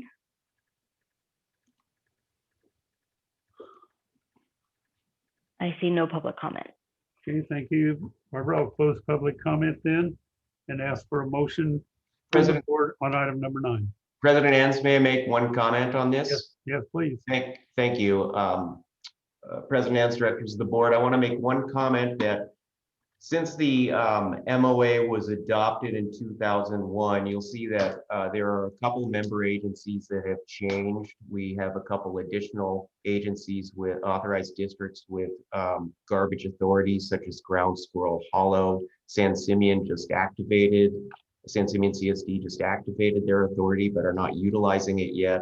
Los Osos has active garbage authority, but they are not using it. They lost that power. Well, they lost the utilization of that power through bankruptcy.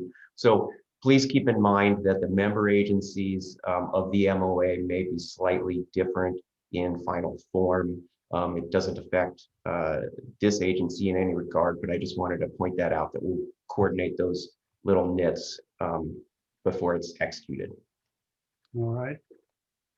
With that, I'll ask for a motion on item number 9. Bruce, I'll move staff's recommendation. I'll Thank you, Mr. second it. Gibson. Thank you, Jan Marks. We have a motion and a second. Any other discussion? Seeing none, roll call vote, please. Mr. Gibson, Yes. Ms. Marks, Yes. Ms. Arnold. No. Mr. Bourbeau, Yes. Ms. Bright, Yes. Ms. Compton, No. Mr. Hammond, No. Mr. Heller, Yes. Mr. Newton, Yes. Ms. Ortiz-Leg, Yes. Mr. Pashang, No. Mr. Storton, Yes. and Mr. Enns. Yes. Motion passes 9-4. Okay, thank you very much. With that, we'll go to item number 10, our annual budget. And I'll hand that to Brooks.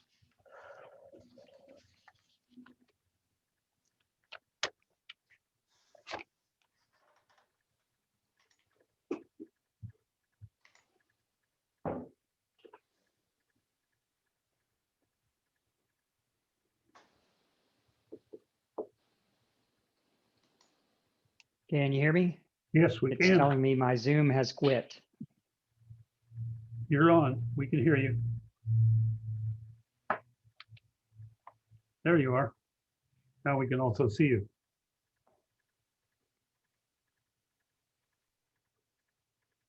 Okay.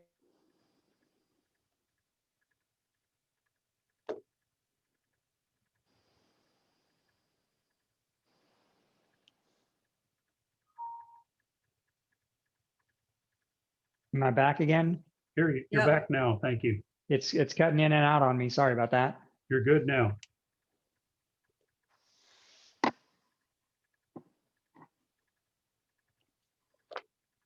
Okay, nothing's changed from the other two presentations that we've given on the budget, except for the final rate increase. We currently charge a 2% hauler fee, and we're recommending to go up 1.25%. So we'd go from 2% to 3.25. And so what that amounts to is, and again, these numbers have just been changed just to reflect that we have one more month into the budget cycle. So we refined it a little bit more, and that we're going to request from 2% to 3.25. So the starting fund balance would be 2 million. We keep $1.5 million in reserve. We would make 3.1 if the rate increase is approved. So we'd have 5.1 million to spend this year. Again, 3 million would be operating expenses, including new discretionary expenses that we'll get to in a second, and implementation costs of 1383. Then the ongoing implementation costs for 1383 of 1.1, the capital expenses of 364. So again, this year would be a higher year than normal at 4.5. But if the rate increases is approved, we would still keep $1.5 million in emergency money and have a $600,000 fund balance at the end of the year. And I also want to point out the 3.25% rate increase. The average monthly service bill for residential is $40. So the total bill for year is $480. And at 3.25% is $15.60 for the year. So it'd be $1.30 a month per household, not per person, but per household.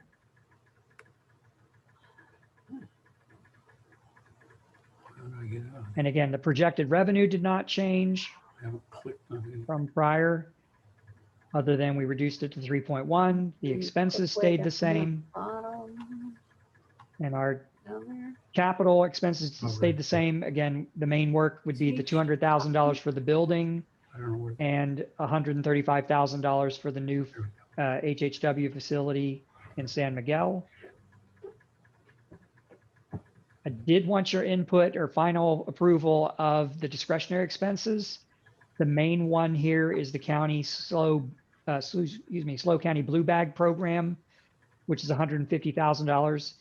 And just to be clear, staff is not recommending this. This was a request from one of the jurisdictions, and any jurisdiction that would make a proposal would be included or sent to the board. And so it's up to the board to make this decision. Staff has no opinion other than to bring it forward. So we would want a recommendation with that in the budget or not. And this is to show you the reason for the rate increase. If we don't do the rate increase in January or February of 2022, we would go below zero and have to borrow money. And if we do the rate increase in September and we start getting money in mid-October, then our fund balance will stay around $400,000 or $500,000 continuous. So just to recap it, the main thing we're asking for is a $1.3 million increase. That would go from 2% to 3.25. And we would eliminate the 30 cents a month option. So everybody will primarily go from 30 cents a month to $1.30 a month. And then the landfill disposal fee would go from $3 a ton to $4 a ton. And we would maintain a healthy reserve, and then coming forward, we'll establish a reserve policy and a borrowing policy. So with that, I'll take any I do want to also remind you, our 3.25, how that would compare with other local franchise fees throughout the county. So we'd be approximately a third of everybody else's. With that, and I'll take any questions on the budget and the budget resolution. Okay, questions of Brooks. I have a couple of questions, please, Robert. Okay, This is Keith. Thank you. Brooks, in the executive committee, we had talked about the 218 process. Can Jeff explain that for each of the agencies and jurisdictions so there's an understanding of what that means? Yes, President Ans, may I respond? Yes, please. Okay, so we've done analysis on this issue for the benefit of the member agencies. The IWMA itself has statutory authority to impose these additional fees. However, how that impacts member agencies is a different story, because the member agencies have their own franchises, and generally speaking, your independent franchisees would go through annual or every other year Prop 218s to adjust rates. The question here was, does the individual member agencies need to go through a 218 process? And it's slightly different than a rate increase because this is a statutory mandate. And that's the collection of that fee passed on essentially to the customers. So the research that we've done on this indicates that the most prudent route to recommend to the member agencies plan on going through a 218 process should the haulers decide to pass this cost of this additional percentage increase to their customers. And so that would be the advice we will provide to the member agencies. Of course, each member agency's legal counsel may comment on that one way or another, but the other local jurisdictions within the state who have adopted increases to meet SB 1383 have done 218 processes as well. So with that, if there's additional questions, Mr. Storton, I'm glad to respond. Thanks. And Brooks, we had talked about as well as how that may impact the budget, because if we are trying to get fee increases, I think September was the hope when we start collecting some of those fees. I'm sorry, Mr. Storton, if I could make one comment on that. You'll notice at the end of this rate resolution, as far as it's section number 6, we did provide in there some reasonable discretion to the executive director as to when to implement the rate. So it's not set in stone as October or September, to accommodate jurisdictions who may have a difficulty getting a 218 going, or whatever other complications may occur. So I just wanted to point that there's a discretion provided within the resolution. I guess I was just making the point that however that money comes in, it does impact our eventual budget and when we're able to implement and pay for things. My next question is based upon our last question and discussions in item 8 and 9, we're approving or looking to approve a budget with agreements or amendments that we can't settle on. How does that impact passing this particular budget at this time? Because it is all dependent upon us working together in order to move the IWMA forward for those of us that need to continue. My understanding is if we don't pass the budget today, we would have to have a special meeting to pass some type of budget before July 1. So maybe we could carry forward last year's budget or something, but we would have to call a special meeting before July to pass a budget, because statutorily we have to pass a budget before we begin the budget year. I understand that, and maybe Mr. Minery, you can help me understand it more clearly, because what I'm trying to determine is if we can't get together to fix the JPA and the MOA to meet the 1383 standards, but we're trying to pass a budget that is accounting for 1383 standards. So I guess I'm trying to figure out in my mind processes of trying to get this done. Yes, your point is well taken that this is a budget that anticipates the approval of funding for IWMA to implement SB 1383. If your board can't come to a resolution that the member agencies would all agree on as far as an amendment to the Joint Powers Authority, then your agency will not be implementing SB 1383. That will go back to all the member jurisdictions to handle to meet what is now a short deadline. And the budget, I think, would need to be adjusted accordingly. But perhaps adopting the budget with that in mind makes the most sense where you sit today. Thank you, Jeff. Thank you. Those were all my questions. All right, thank you, Keith. Anyone else? Questions Karen on the Bright budget? here, please. Karen Bright, please. Thank you. I'm wondering how possible funding from the state might come into play. I know that I believe some of us have been clamoring to those who represent us at the state level about this unfunded mandate, which I believe this SB 1383 is. Looking to those who impose this 1383 on us without some kind of funding mechanism, aside from, of course, passing it along to our constituents. Should that kind of funding come through, how would we pass that along? Am I making any sense here? Brooks, do you want to try to respond to that? Well, if I'm understanding you correctly, Thank you. it would be a while before we would get the money. So we would have to do something to tide us over until we got that money anyway.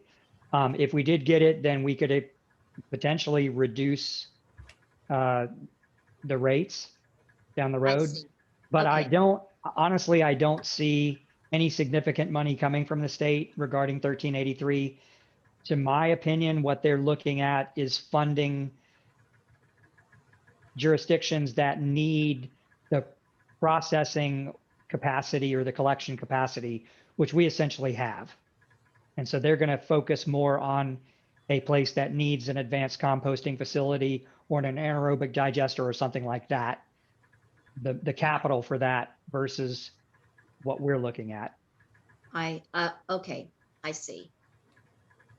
That's disappointing. All right, thank you. Appreciate it. Any further questions? Brooks, someone's there. Hello? Yeah, Robert, this is Charles. I'd like to Yeah, make a Charles.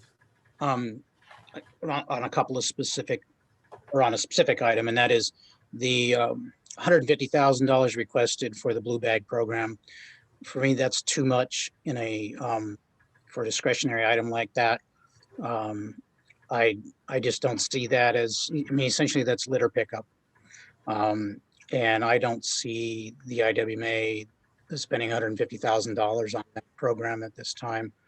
And then in general, because we have the rate increases to consider and the 218 process to consider, I think we talked in the executive committee about needing to backload some expenses, certainly any capital expenses, so that we would ensure, that we don't spend money up front that we don't have until the rate increases are in play. And related to the rate increases and the questions that Keith Storton asked, it seems to me that we, from a budgetary standpoint, it would be wiser to adopt the budget in anticipation of proceeding ahead. If we, as a body, can't come to agreement on, who's implementing 1383, then we could always not utilize our budget authority and rescind a rate increase. But I think we would come to resolution before that. So I think it makes sense to approve the budget more or less as presented, although I don't support the 150 for blue bag. And then, you know, as we address these other issues, if they, you know, preclude us from enforcing 1383, then, you know, we'd have to consider backing off on the fees and changing the budget back. But that today we should adopt the budget in anticipation of the rate increases and proceeding forward. Okay, Charles, do you want to make that a motion that you could simply make a motion to pass the budget at less the Sure, there might 100,000? Public comment. Yeah, we need to do public comment first, and then I would be happy Alright. to have a motion knowing we might have some discussion. Okay, then I'll open this. Does someone else want to speak first? Seeing no one, I'll open that to public comment. Barbara? Okay, at this time, if a member of the public wishes to make comment, you may press the raise hand button found on the bottom of your screen, or if you're on the phone, you may press *9.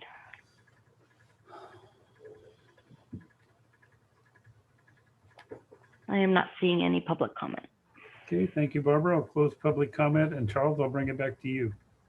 I will make a motion that we approve the budget as presented minus the $150,000 for the blue bag program.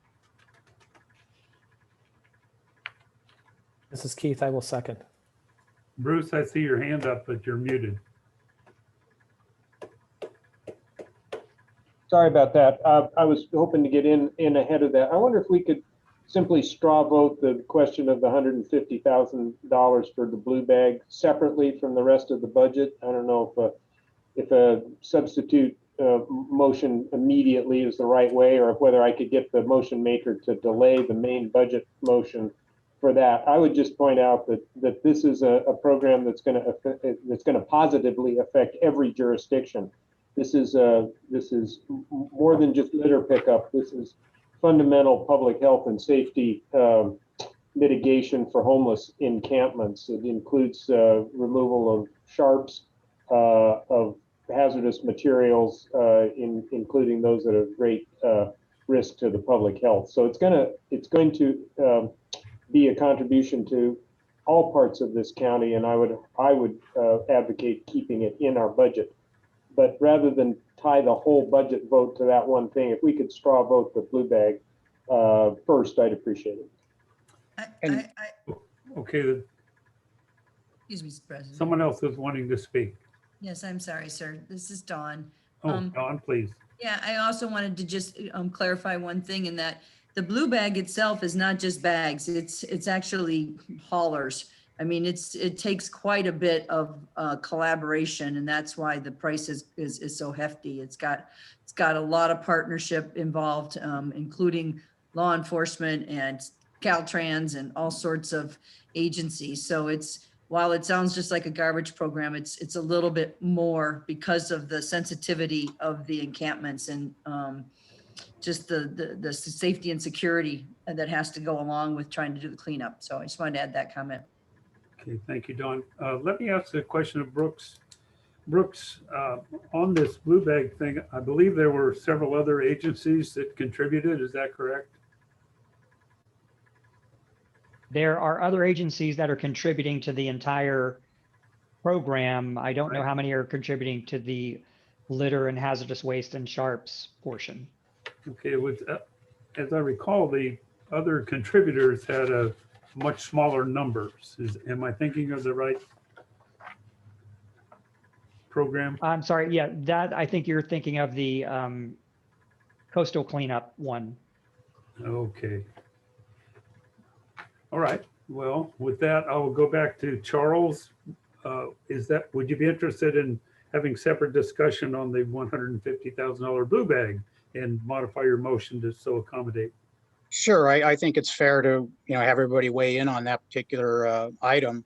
I would, have a comment about it, but I think it's certainly fair to have a separate discussion about that item. So would you like to reword a motion just to Sure. pass the balance of the budget? Well, I'll move that we pass the budget absent the 150,000 for blue bag, but would have a further discussion about adding that in.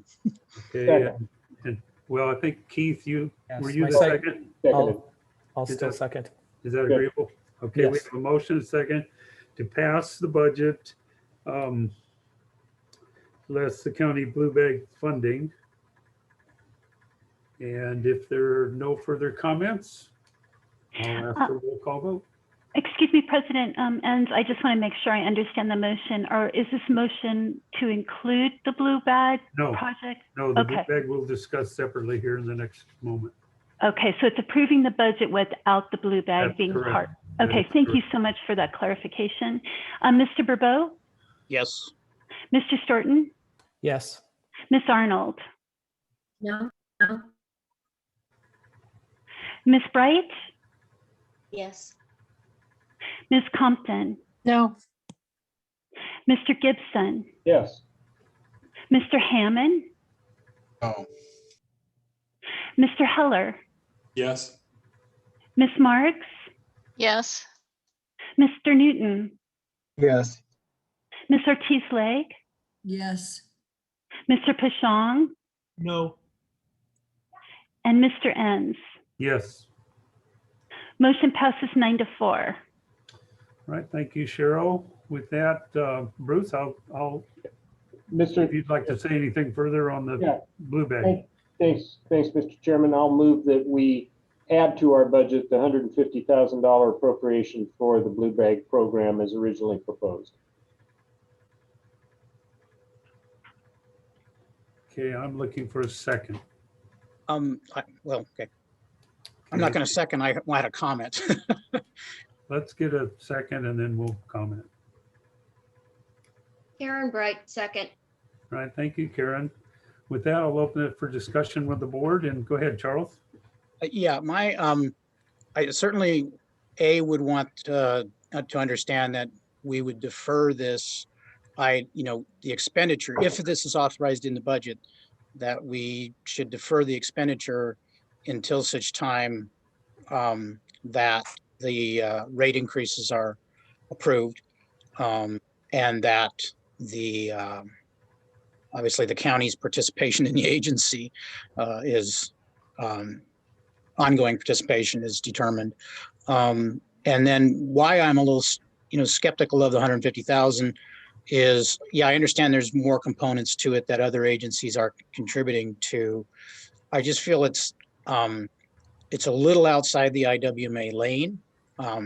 We can argue that anytime we're out, picking up trash, that we're in the IWMA lane, but I think it's a little outside the IWMA lane. And that's the reason I'm skeptical of it. I also, I've participated in a lot of trash pickups coordinated by volunteer groups that cost, for example, in our city cost the rental of a dumpster. And that was it. And otherwise, 100+ people, volunteers picking up trash, including sharps and other things, because most of the stuff in the creek was due to transient activity. And so I'm not convinced that this is an economical way to do it, and that it's in the IWMA lane or very far inside the IWMA lane. And so I'm just really skeptical of spending 150,000 of IWMA funds on it, and would certainly hope that if we approve it, we ensure that the expenditure not be made until we're past the rate increases and determining the county's participation in the agency. Karen Bright here. Karen, please go ahead. And I understand your concerns, and I agree with your thoughts on after the increases are approved and so on. And I would not have seconded this motion if I hadn't been witness to how successful this program has been. And I do know, as Supervisor Ortiz-Legg had mentioned,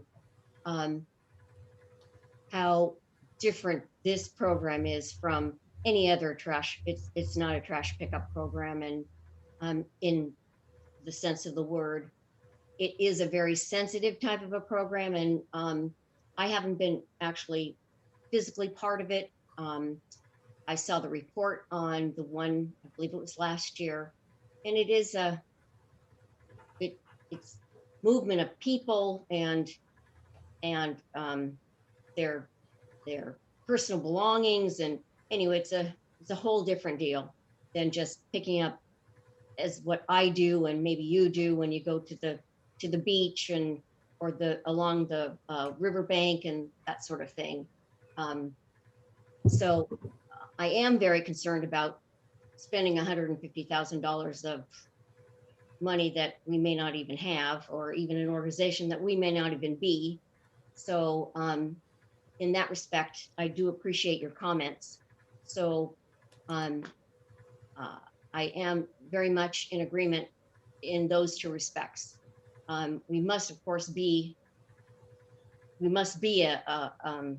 bona fide IWMA, and that we must have those rate increases in place as far as I'm concerned. So I don't know how that would, I guess that would need to be part of the motion, I suppose.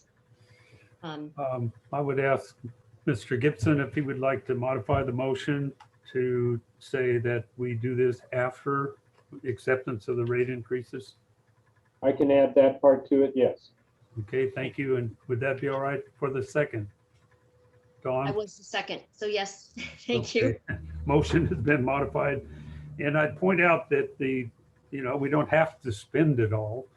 We can look at the programs, and at the time, you could ask the executive committee to review this and fund those programs that you think are adequate, or maybe the entire thing. Chair Ends, John Hammond. Thank you, John. Go ahead. Yeah, I'd like to make a comment on this. Again, this is, again, in my opinion, just what Charles said.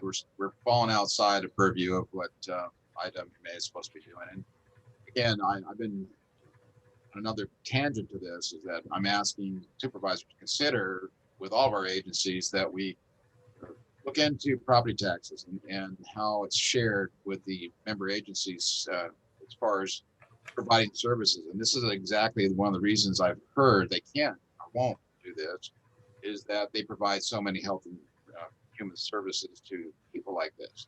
But yet we're asking then support from them to do this from another agency. And it's kind of a contradictory thing. Again, it's wise, it's important to help, but not through this agency that is already have other tasks to do. And it's something to me that just, we're getting outside the lane to call that back to everybody's attention. All I had. I'm sorry, Mr. Hammond, you cut out. Could you maybe repeat that? Just the very last couple sentences, John, please. Okay. Yeah, again, thank you, Karen. Again, it's just the fact that the county has responsibilities for these things, and they have money coming from our cities to do these kind of things with regard to property taxes. And that is what I'm bringing up on another note with our Board of Supervisors to get this back up on the table to renegotiate, so to speak, our property taxes that each city gets from what our residents pay into the county. And then as a side note, we're trying to do an annexation. And when we do annexations, the county takes the lion's share of that new property tax forever, even though we as a city have to provide services to those new people. Again, it's just not fair. And again, it's something that every one of our agencies need to bring up and fight and talk about and get it renegotiated. But it comes back to the same kind of thing here, where they're asking for support for a worthy cause. But again, it's not our agency's responsibility to do that particular thing. So that's why I would vote no on this for any time. I think it's just wrong that IWMA need to participate like this. Okay, thank you, John. Any other comments? Okay, we have a motion and a second to approve the 150,000, but only after the rate increases have been done. Yes, thank you, President Enns. Did you want to take public comment? Oh, sorry. I will open this item to public comment. Okay, at this time, if a member of the public wishes to make comment, you may press the raise hand button found at the bottom of your screen. Or if you're on the phone, you may press *9. And I do have one public comment. Okay, Janine, you should be able to unmute. Yes, I like to make a comment on the blue bag. It's unfortunate that we have to have this blue bag pickup service, but if we don't pick it up, we're entering fire season, and fire season in California is year round. This stuff, trash is fire material, and as a pollutant, it'll enter in the ravines, flow to the rivers, the creeks, eventually into our groundwater and pollute soil. Unfortunately, we have to do it. Now, if John Hammond has information that this is indeed money that the county has, somebody should know that. Thank you. Okay, thank you, Janine. Anyone else, Barbara? I have no other public comment. Okay, any further comments from the board? I'll close public comment. Any further comments to the board? Robert, yes, this is Charles? Charles. I had one other comment to make on this, and that is, right now we live in a time, there's a lot of money floating around. All of our cities and the county are receiving substantial amounts of money from the federal government related to COVID stimulus funds, et cetera. The state is also spending literally in the next year, a couple of years, billions of dollars on homeless related activities. I don't know the specifics, but it would be my assumption that there would be some money in those pots that would be appropriate to expend on this particular type of item.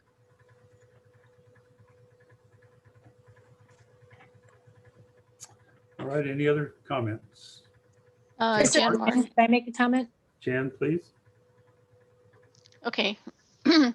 Well, I'm a big supporter of this program, but I have to say that I'm very concerned about the contemplated rate increases for our constituents. I mean, I know it will go to the haulers, and then but it will trickle down to the individuals. And I'm very concerned about affordable housing. Part of affordable housing is affordable utilities and the actual overhead of living. So I'm not going to support this addition to the budget of this organization. As I said, I'm a big advocate for the program. I have to agree with Mr. Hammond that the county bears responsibility for this kind of program. I mean, the County Board of Supervisors. I think it does need to be supported on that level. The jurisdictions are the ones who end up footing the bill right now, and that's not fair.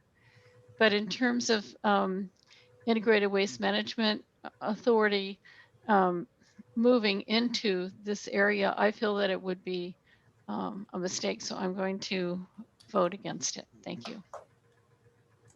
Any other board Mr. comments? Chair, may I make a comment? It's that? Lynn. Lynn, please go ahead. Sorry, calling from my phone, and I've had a really hard time hearing during this meeting. So I voted against the budget, and so I won't be voting for this, but so it would just be a dichotomy if I did that. In any event, this is a good program, and I have seen good results, especially in Oceano. It helps a lot, and it makes it so other people don't have to clean up. As for renegotiating the contracts or agreements that the cities have with the county, that just simply is not going to happen. And those agreements were made, and both parties agreed to them, and the city will not renegotiate and open those up. As for the a lot of dollars floating around, there are COVID dollars. Cities are receiving that. The county is receiving that too. However, the county has had most of the responsibility for COVID and for that encompass cities, vaccination clinics, et cetera, and for homelessness, so we cover the mental health and all those issues. So a lot of it already falls on the county's back to handle this. And so, I guess my feeling is if it passes or not. It should be spread around, not just all thrown on the county, but it is a good program. And I have seen the results of it, but it would be, if I didn't vote on the budget, how could I vote on this? It just would seem to be, the antithesis of my prior vote. So those are my comments. Okay, thank you, Lynn. Anyone else? Seeing none. Cheryl, roll call vote, please. Mr. Gibson, Yes. Ms. Bright, Yes. Ms. Arnold, No. Mr. Burbo, No. Ms. Compton, No. Mr. Hammond, No. Mr. Heller, No. Ms. Marks, No. Mr. Newton, No. Ms. Ortiz-Leg, Yes. Mr. Pishong, No. Mr. Storton, No. and Mr. Enns. No. Motion fails 3-10. All right, thank you, Cheryl. With that, we will go to item 11. And I'll go back to you, Brooks. Thank you, sir.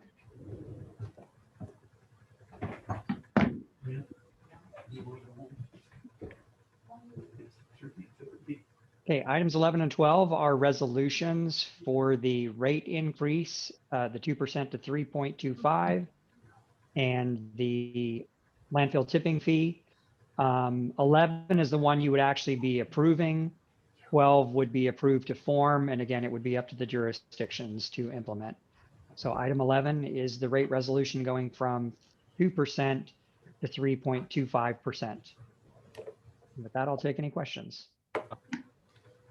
All right, questions of Brooks. First, I'd like to comment that, all of our previous predictions here, Brooks, you had, I think, 4%. And I just wanted to point out that it turned out to be 3.25, which I think is very nice. Good job. So board member comments?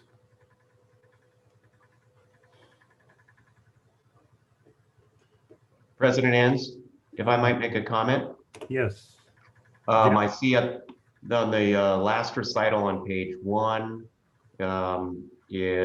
states that whereas on or about June 9th, the member agencies of the IWMA modified the JPA. Of course, we don't know the answer to that. So that section would need to be adjusted to reflect the date when we know the answer as to when the member agencies modify the JPA, assuming that they do. So I'm just point that out as a clerical error that would need to be adjusted in the future once that is known. Okay, thank you, Jeff. Board member comments? Hearing none, I'll open this for public comment. Public comment on item 11. Barbara?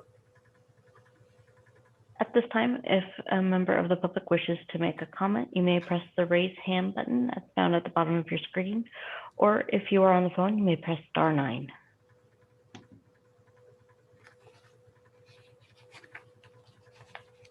I'm not seeing any public comment. Okay, I'll close public comment on item number 11 then, bring it back to the board for a motion. Mr. Chairman, I'll move staff's recommendation. Thank you, Mr. Gibson. This is Keith. I will second. Thank you, Keith. We have a motion and a second. Any further board discussion? Hearing none, Cheryl, roll call vote, please. Mr. Gibson, Yes. Mr. Storton, Yes. Ms. Arnold, No. Mr. Burbo, Yes. Ms. Bright, Yes. Ms. Compton, No. Mr. Hammond, No. Mr. Heller, Yes. Ms. Marks, Yes. Mr. Newton, Yes.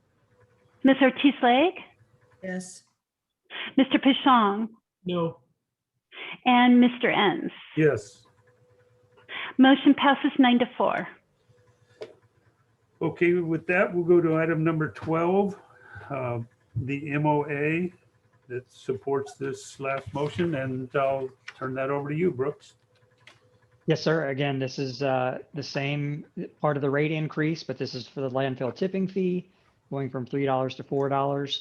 And again, you're just approving it to form because this would have to go to the jurisdictions that have a landfill in their jurisdiction.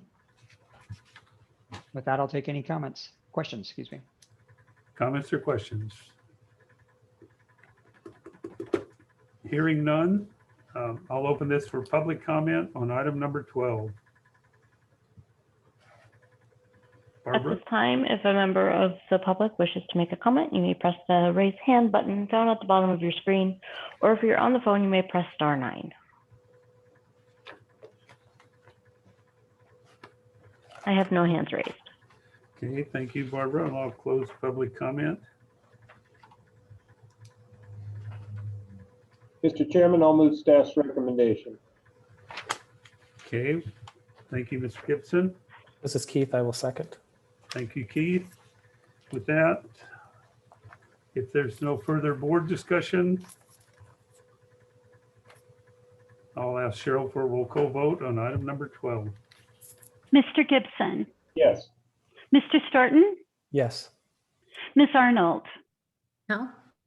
Mr. Burbeau, Yes. Ms. Bright, Yes. Ms. Compton, No. Mr. Hammond, No. Mr. Heller, Yes. Ms. Marks, Yes. Mr. Newton, Yes. Ms. Ortiz-Leg, Yes. Mr. Pishon, No. and Mr. Enns. Yes. Motion passes 9-4. Okay, thank you, Cheryl. And we will go to item 13. Brooks? Thank you, President Enns. So this is the movie theater advertising agreements. And again, we've discussed this quite a bit last month, but just to reiterate, we would be getting approximately 70,000 showings for $15,000. So it'd be a very expensive way to reach people who we are not getting through social media and the other outlets that we utilize. With that, I'll take any questions or comments. Okay, questions or comments? Yes, please. Karen Bright here. Hi, Karen. Please go ahead. Well, I must say I wasn't a real big fan of this idea at the last meeting. But then I'm not a big movie goer. However, my son and my daughter are, and their families are. I was at the market last Monday, and about 4 o'clock when I was leaving, the movie theater parking lot was packed, jam-packed. I could hardly get out of the parking lot. And I thought, this is the first thing I thought of. And I thought, just goes to show you that I don't really know everything. So I'm thinking, maybe this is, people go to the movies. They're going to the movies. So I'm thinking maybe this is a way to get to other people. So I am going to support this. I will support this idea because people go to the movies. It may not be me, but there are people who do. Lots of them in my town, apparently. So that's all I had to say. Thank you. Thank you. Question? Any other board comments? Yes, Mr. Chair, Jeff Heller. Jeff Heller, please. Yeah, so as I mentioned earlier in the meeting, I think that really the key issue that we seem to come around and talk about in mains is getting the stickers on the trash cans. And I think alerting people to SB 1383, whether movie theater or some other means is nice, but I'd rather see this money spent getting stickers on the cans and getting stickers out to people. So I don't see this or the billboard expenditures as something we should be spending money on. So those are my thoughts. Thank you, Jeff. Other comments? Yes, this is Dawn. Dawn, please go ahead. Thank you, sir. So, how do you know, Brooks? I mean, you made the statement that the people that were not reaching from the social media are going to be able to see it here. I'm not opposed to this. You know, I was a member of the film festival board for a number of years, and it's true that you do have an audience that is stuck sitting there. They get forced fed the messaging. My concern is not so much that it's not a good value for that many eyeball times. My concern is that I still don't see the marketing strategy, or, you know, and the same thing with the billboard. After we had that big long disagreement last time, I started thinking about it. You know, if it's such that the market says that, you know, people see these things and then it starts to sink into their mind. I don't see anything other than just, you know, somewhat of a reasoning approach as opposed to a real strategy here. And for the money that we're spending on the overall consulting and everything else, I think that, even as Mr. Heller said, that there's ways that we could be maybe spending less money when we already have a community that already has green buckets. So I'm still unsure about this, but I'm just curious as to how you came up with this. Okay. The idea of reaching out through this mechanism? Through the theater mechanism, yes. Because relative to these other programs, this is an inexpensive way to get, like I said, it's over 70,000 showings. And depending on how many people are in the movie theater, you would multiply that exponentially for $15,000. So it's pennies per opportunity to get a 30-second ad in front of somebody that doesn't have TiVo, that can swipe that thing off their screen or not look at that social media post. So I'm not saying it's the end all be all. This is just another mechanism to get people to recognize, oh, I've got that green container in my kitchen and it goes in the green container at the curb, and help remind them. Okay, thank you. Jan Marks, I'd like to make a comment. Jan, go ahead. Yeah. These advertisements before a movie are, they're all jammed together and they go on for about maybe 15, 20 minutes before the feature starts. Most people come for the feature and they're not sitting there watching these advertisements.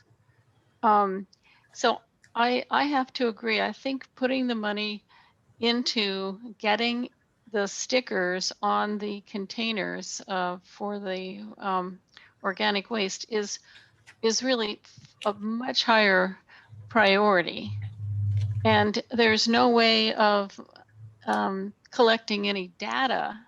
I mean, one thing about social media is you can go in back of the program and see who has actually viewed it or how many have actually viewed it. So I think this is pretty random. And I would much rather see it. I mean, even if we, you know, in smaller jurisdictions, ask the cities, would you be willing to mail these stickers and ask people to put them on their bins? You know, I think that would be more direct, and it would also make more of an impression on the residents. So when you looked at the, you know, the marketing strategy earlier, there were businesses, this is something that a public comment pointed out, the actual contact, direct contact with the residents who are the ones who are dealing with all this solid waste. That is sort of missing. That's a missing part of the puzzle. And I would much rather see this money devoted to that. Rather than the movies. Oh, and the other thing I want to say is that with the COVID restrictions, even if they magically disappear on June 15th, the movie theaters are only allowed to have half of the capacity. So there might be a lot of cars in the parking lot, but in the movie theaters themselves, it's only half of the capacity that's going to be allowed, and we don't know when that's going to stop. All right, thank you, Jan. Anyone else? Yes, Robert, it's Debbie. Hi, Debbie. I just wanted to say that I think this is exactly the mission of the IWMA, to educate and try to educate creative ways to reach different demographics. So I will be supporting this. Okay. Thank you, Debbie. Anyone else? Robert, if I could add something, Robert, thank you. This is Keith. Yes, Keith. I too do agree that this is just another avenue to reach another type of person in a different format. We see commercials on television all the time in our homes, and there's a reason why it's marketed that way, because it works and people watch it. And I think it's just another avenue in a way where with multiple messages out there, this is just one way that can reinforce other messages that we're sending. So I will support this. Thank you. Okay, Yeah, Robert, Charles here. Hey, Charles, go ahead. yeah, I mean, I voted for this in the executive committee, to bring it forward. I agree with what Keith said. But I also have to agree that, getting stickers on cans is a more important priority than this. So my question to Brooks is, what kind of, do we have money? We talked earlier about how some of the options for getting stickers onto cans, but do we have any money set aside for that piece of the puzzle, whether it be for paying somebody or paying the haulers or what have you? I think we have the money to be able to send them to people. We would not have budgeted money enough to actually sticker the containers and pay for that. Okay, so, all right, okay, thank you. That's what I wanted to know. Thanks. All right, anyone else? It's Lynn, man. Lynn? Yes.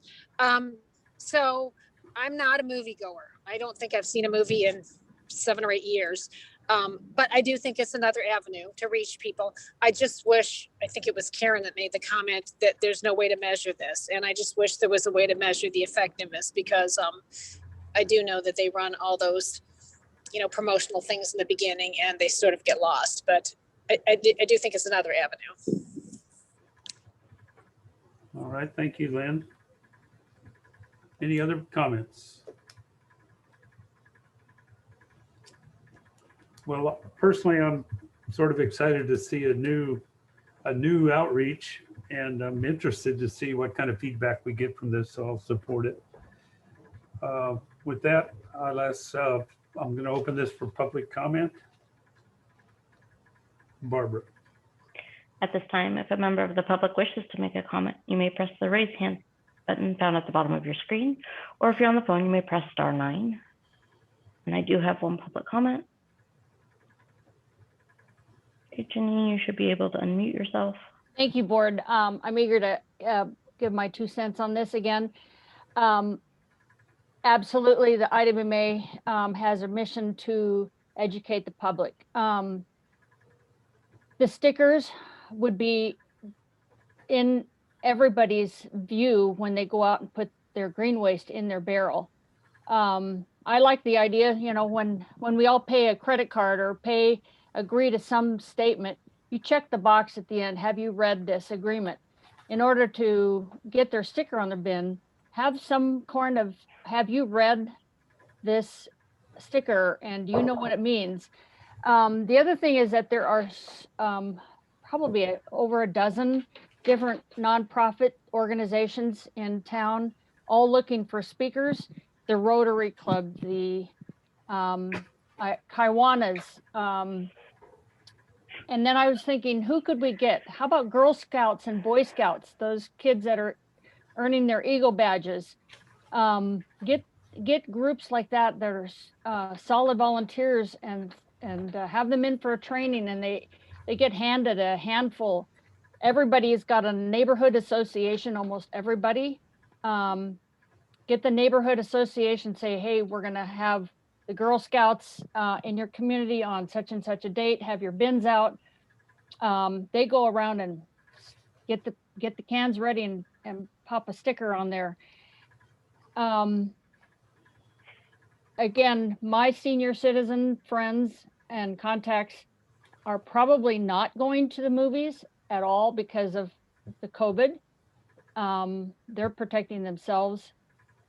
So it's the senior citizens that don't have kids in school, that are not getting this education. They're not on probably social media, but they are watching the evening news.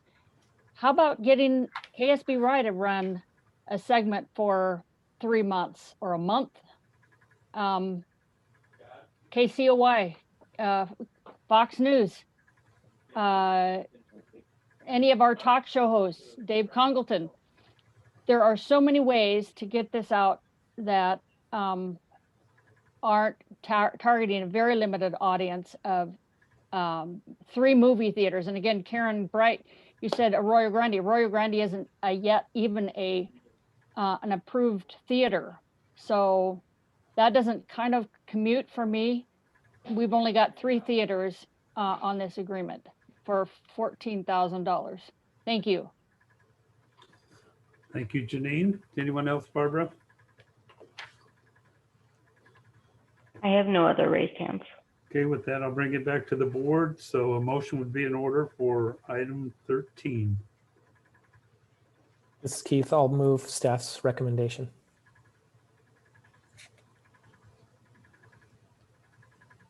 This is Lynn. I'll second. Okay, thank you, Lynn. Thank you, Keith. Any other board discussion? Seeing none, Cheryl, roll call vote, please. Mr. Staunton, Yes. Ms. Compton, Yes. Ms. Arnold, Yes. Mr. Burbeau, Yes. Ms. Bright.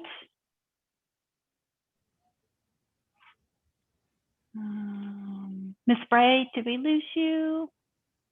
Okay, I'm moving on. Mr. Gibson, Yes. Mr. Hammond, No. Mr. Heller, No. Ms. Marks, No. Mr. Newton, Yes. Ms. Ortiz-Leg, Yes. Mr. Pichon, Yes. and Mr. Enns. Yes. Motion passes 8-4 with 1 absence. Karen Bright back. Okay, Karen Bright, can I get a vote from you? Yes. Motion passes 9-4. All right. Thank you, Cheryl. With that, we'll go to item number 14. Brooks, and I'll give that to you, or Jeff, I'm not sure there. Thank you, sir. So this item is for 2 contracts with SLO County HR to provide administrative support for IWMA regarding the Skelly hearing process and potential HR consulting. And it's an hourly basis. We do not have any current need for it, but we would like to have it in case there were a HR issue to arise. We would have it and we could start working with them as needed. That I'll take any questions. Questions from the board? Robert, this is Keith. I just had a couple. Keith, please go Brooks, ahead. this is a 1-year agreement.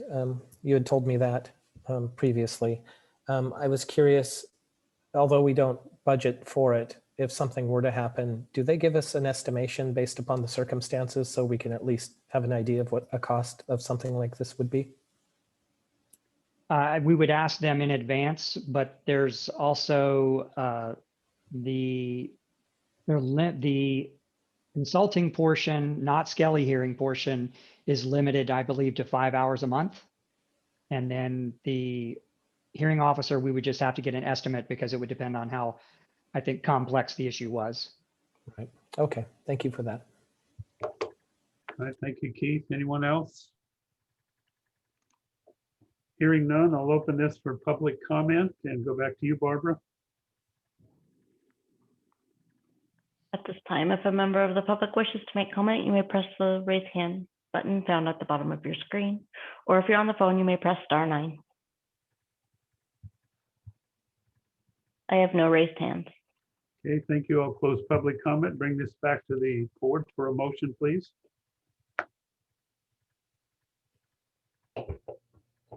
Jan Marks, I'll move the staff recommendation. Thank you, Jan. Second, it's Bruce.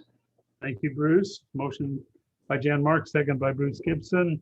Any other comments from the board? Hearing none. Cheryl, roll call vote, please. Ms. Marks, Yes. Mr. Gibson, Yes. Ms. Arnold, Yes. Mr. Burbeau, Yes. Ms. Bright,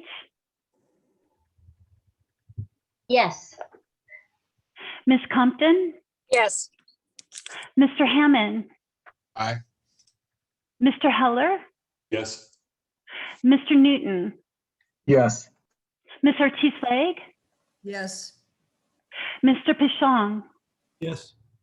Mr. Storton, Yes. and Mr. Enns. Yes.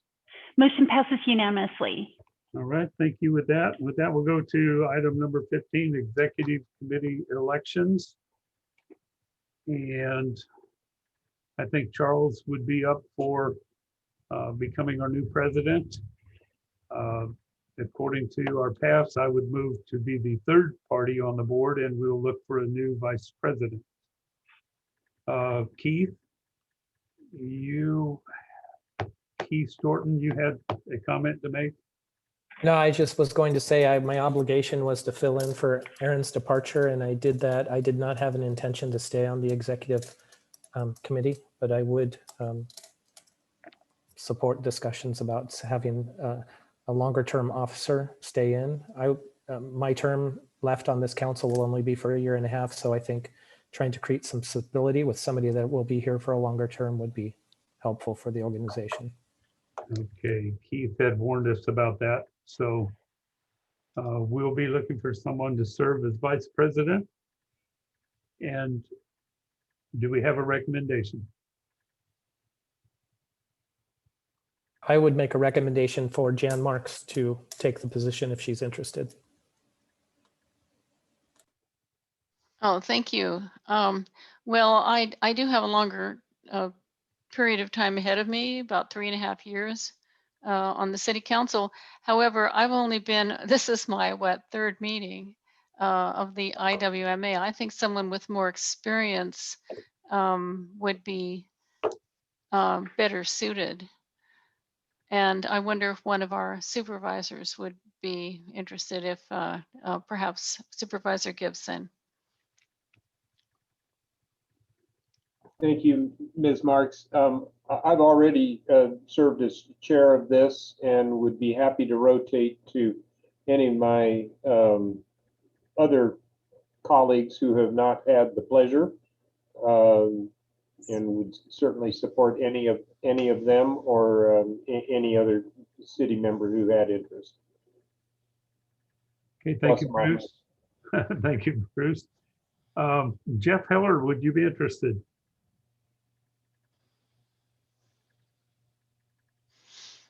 Mr. Enns, kind of caught me by surprise here. Yes, I would be interested, but like Mr. Storton, I have about 18 months left in my term, and I'm not sure that that's what you really need at this point. So I'm willing to put in the time. It's not that. I just would, you know, the last time I was on the Integrated Waste Management Authority was in 2002. Okay, so I just feel like I'm not really up to speed. But if people would be willing to help educate me, I'd be willing to do it. You're a fast learner, Jan. I do my best. And with your extensive resume of public service, I know you will catch on enormously quickly. Well, I'm going to second that nomination. Okay, it looks like you have some support there, Jan. So we have Thank you. A motion and a second for Jan Marks to join as the vice chair. But we would also need the motion to include moving Charles to, I think it's president of the board, and to move the current president of the board to the third position. So maybe one motion would work for everyone. And Karen, did you make the first motion? I seconded, but I'd be happy to include those in my second if the motion maker would. I made the recommendation, but I can easily turn that into a motion and If you would. to include the information you just provided, Robert. All right. Karen, if that works for you? Absolutely. Okay, we have the motion clarified.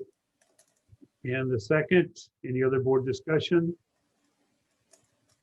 Seeing none, Cheryl, roll call vote, please. Did you take public comment? Oh, I'm sorry, public comment. Gosh, I think we must be anxious to go home. As At this time, if a member of the public would like to make a comment, you may press the raise hand button down at the bottom of your screen, or if you're on the phone, you may press *9. I have no public comment. Okay, thank you, Barbara. With that, I'll bring it back to the board. If there's no further discussion, I'll ask for a roll call vote. Cheryl? Mr. Staunton, Yes. Ms. Bright, Yes. Ms. Arnold, Yes. Mr. Burbeau, Yes. Ms. Compton, Yes. Mr. Gibson, Yes. Mr. Hammond, Aye. Mr. Heller, Yes. Ms. Marks, Yes. Mr. Newton, Yes. Ms. Ortiz-Legg, Yes. Mr. Pishon, Yes. Mr. Enns. Yes. Motion passes unanimously. All right, with that, we'll go to item 14. And Brooks, did you want to say something before or after board comments? I'll take it at your pleasure. Okay, I think we'd like to have you go ahead. All right, thank you, sir. Board members, I'd like to announce that this will be my last board meeting. I've submitted my resignation to the executive committee, and my last day will be July 2nd. And I appreciate all your leadership and working with you all, and I wish you all the best. Brooks, I just want to say thank you for your service here. Thank you. Yeah, same with me, Brooks. Again, you took us on and you had a lot to do. You got us back on track, and appreciate all the service you did. It was not an easy job. Thank you. Thank you, Brooks, for all your work. Yep, thank you, Brooks. Brooks, I have a question. So is there a second in command at your agency? Who will be actually filling in? I'm sorry that you're going. So, but where does that leave us? Patty Taves is the assistant Deputy. director. Is that correct, Brooks? Yes, sir. And so she'll have to fill in until we decide what to do. We'll have to bring this back to the board and decide if we want to go out to look for a new director. And it may require a special meeting to get us on that page. And I'll discuss that with Charles and with Jan, and we'll see how we can move forward. But I want to thank Brooks. He came in to rather uncomfortable circumstances here at the IWMA. We had some difficulty in the past. I thought we got that straightened out. Brooks stepped in, did an amazing job of organizing the district, getting the strategic plan done, dealing with the implementation of 1383.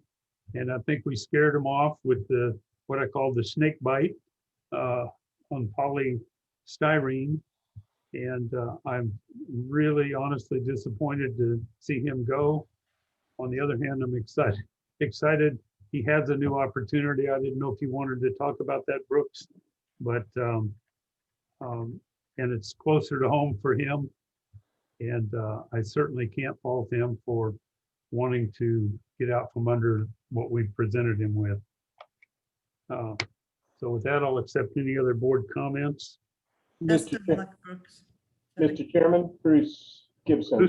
Bruce Gibson. Brooks, I'd like to salute your professionalism, your knowledge, your efforts to work in a very difficult situation, and especially in a situation where you had members of this board actively trying to undermine the mission of this organization, as you've seen in various items that have come before us today. So you, sir, are a class act. It has been my pleasure to work with you, and I wish you the very best, and am indeed very sorry to see you go. Thank you. Thank you, Bruce. Yes, can you tell us, Brooks, what your new opportunity will be? Yeah, it's going to be back east and closer to family. It's It's a department head position with the city and county of Augusta, Georgia. Wow. Okay. So it's a similar That's a big position. decision. Mhm. That's a huge decision. Well, Brooks, Karen Bright Wish- here. I'm so sorry to see you go. I appreciate all that you have done. And you didn't have to go all the way to Georgia, though, to get away from us, but I understand. It's family related too. Could have gone back to Modesto. That's what they all say, apparently. You're the second one that's going to family. Had to run back to family. I'm so sorry. But thank you again. Really appreciate all Karen. that you have done. So I want to ask Charles and Keith to make a comment. We work very closely with Brooks on the executive committee, and I think they would both have something to say. Yeah, Charles? it's been a pleasure working with you, Brooks. It really has. And on the executive committee, we get to interact with you more than all of the others. And so I can certainly attest to some of the comments about your professionalism and that sort of thing. And certainly are going to miss you. I know you actually came from Merced, not Modesto. I grew up in Modesto, and going back there has no appeal. So I think you're better off going to Georgia. So anyway, thanks again for all your hard work, and I hope we'll stay in touch to some degree. So Thank you. Thank you, Brooks, so much. I really have enjoyed getting to know you, and serving with you on the executive committee has been great. And I've learned a lot through your ability to just pass on information and share, and even contact me outside of our normal meetings, and just easy to talk to, and just really enjoyed working with you and appreciate the professionalism. I hope that if I can ever make it out and watch the Masters, that I can get in touch with you and have a place to stay. No. Thank you so much. You get the tickets, I'll get you the place to stay. Oh, very good. Brooks, this is Jeff Heller, and I got to say, to reiterate what most other folks have said, you came into a very difficult situation. You put everything back together in a very solid way, absolute professional. I'm really sorry to see you go. You're just such a benefit to this organization. I understand why you're leaving, frankly. I'm sorry about that. I was looking forward to working with you for many years in this organization, and sorry to go. You've just done a remarkable job. And as everyone has said, you've been professional from day one in spite of everything that's been thrown at you. And I understand why you're leaving, and I wish you the best. Thank you. Thank you, Jeff. And I want to apologize for saying Modesto. Brooks, you tried to train me. You said it was alphabetical, Madera, Merced, and Modesto, and I completely forgot, so I apologize. That's how I had to learn them. Thank you all very much. I really appreciated the opportunity, and I really wish you the best. You got my cell phone number, and I'm here until June 2nd, so. Great job, and thanks for sticking in there and just not letting this go. It would be easy to, let your hair down now, and you've done a great job of hanging in there. So thanks. Any other comments? Seeing none, then I think we can go to our last item on the list, which is adjournment. Thank you, everyone. Thanks, you all. everybody. We are adjourned.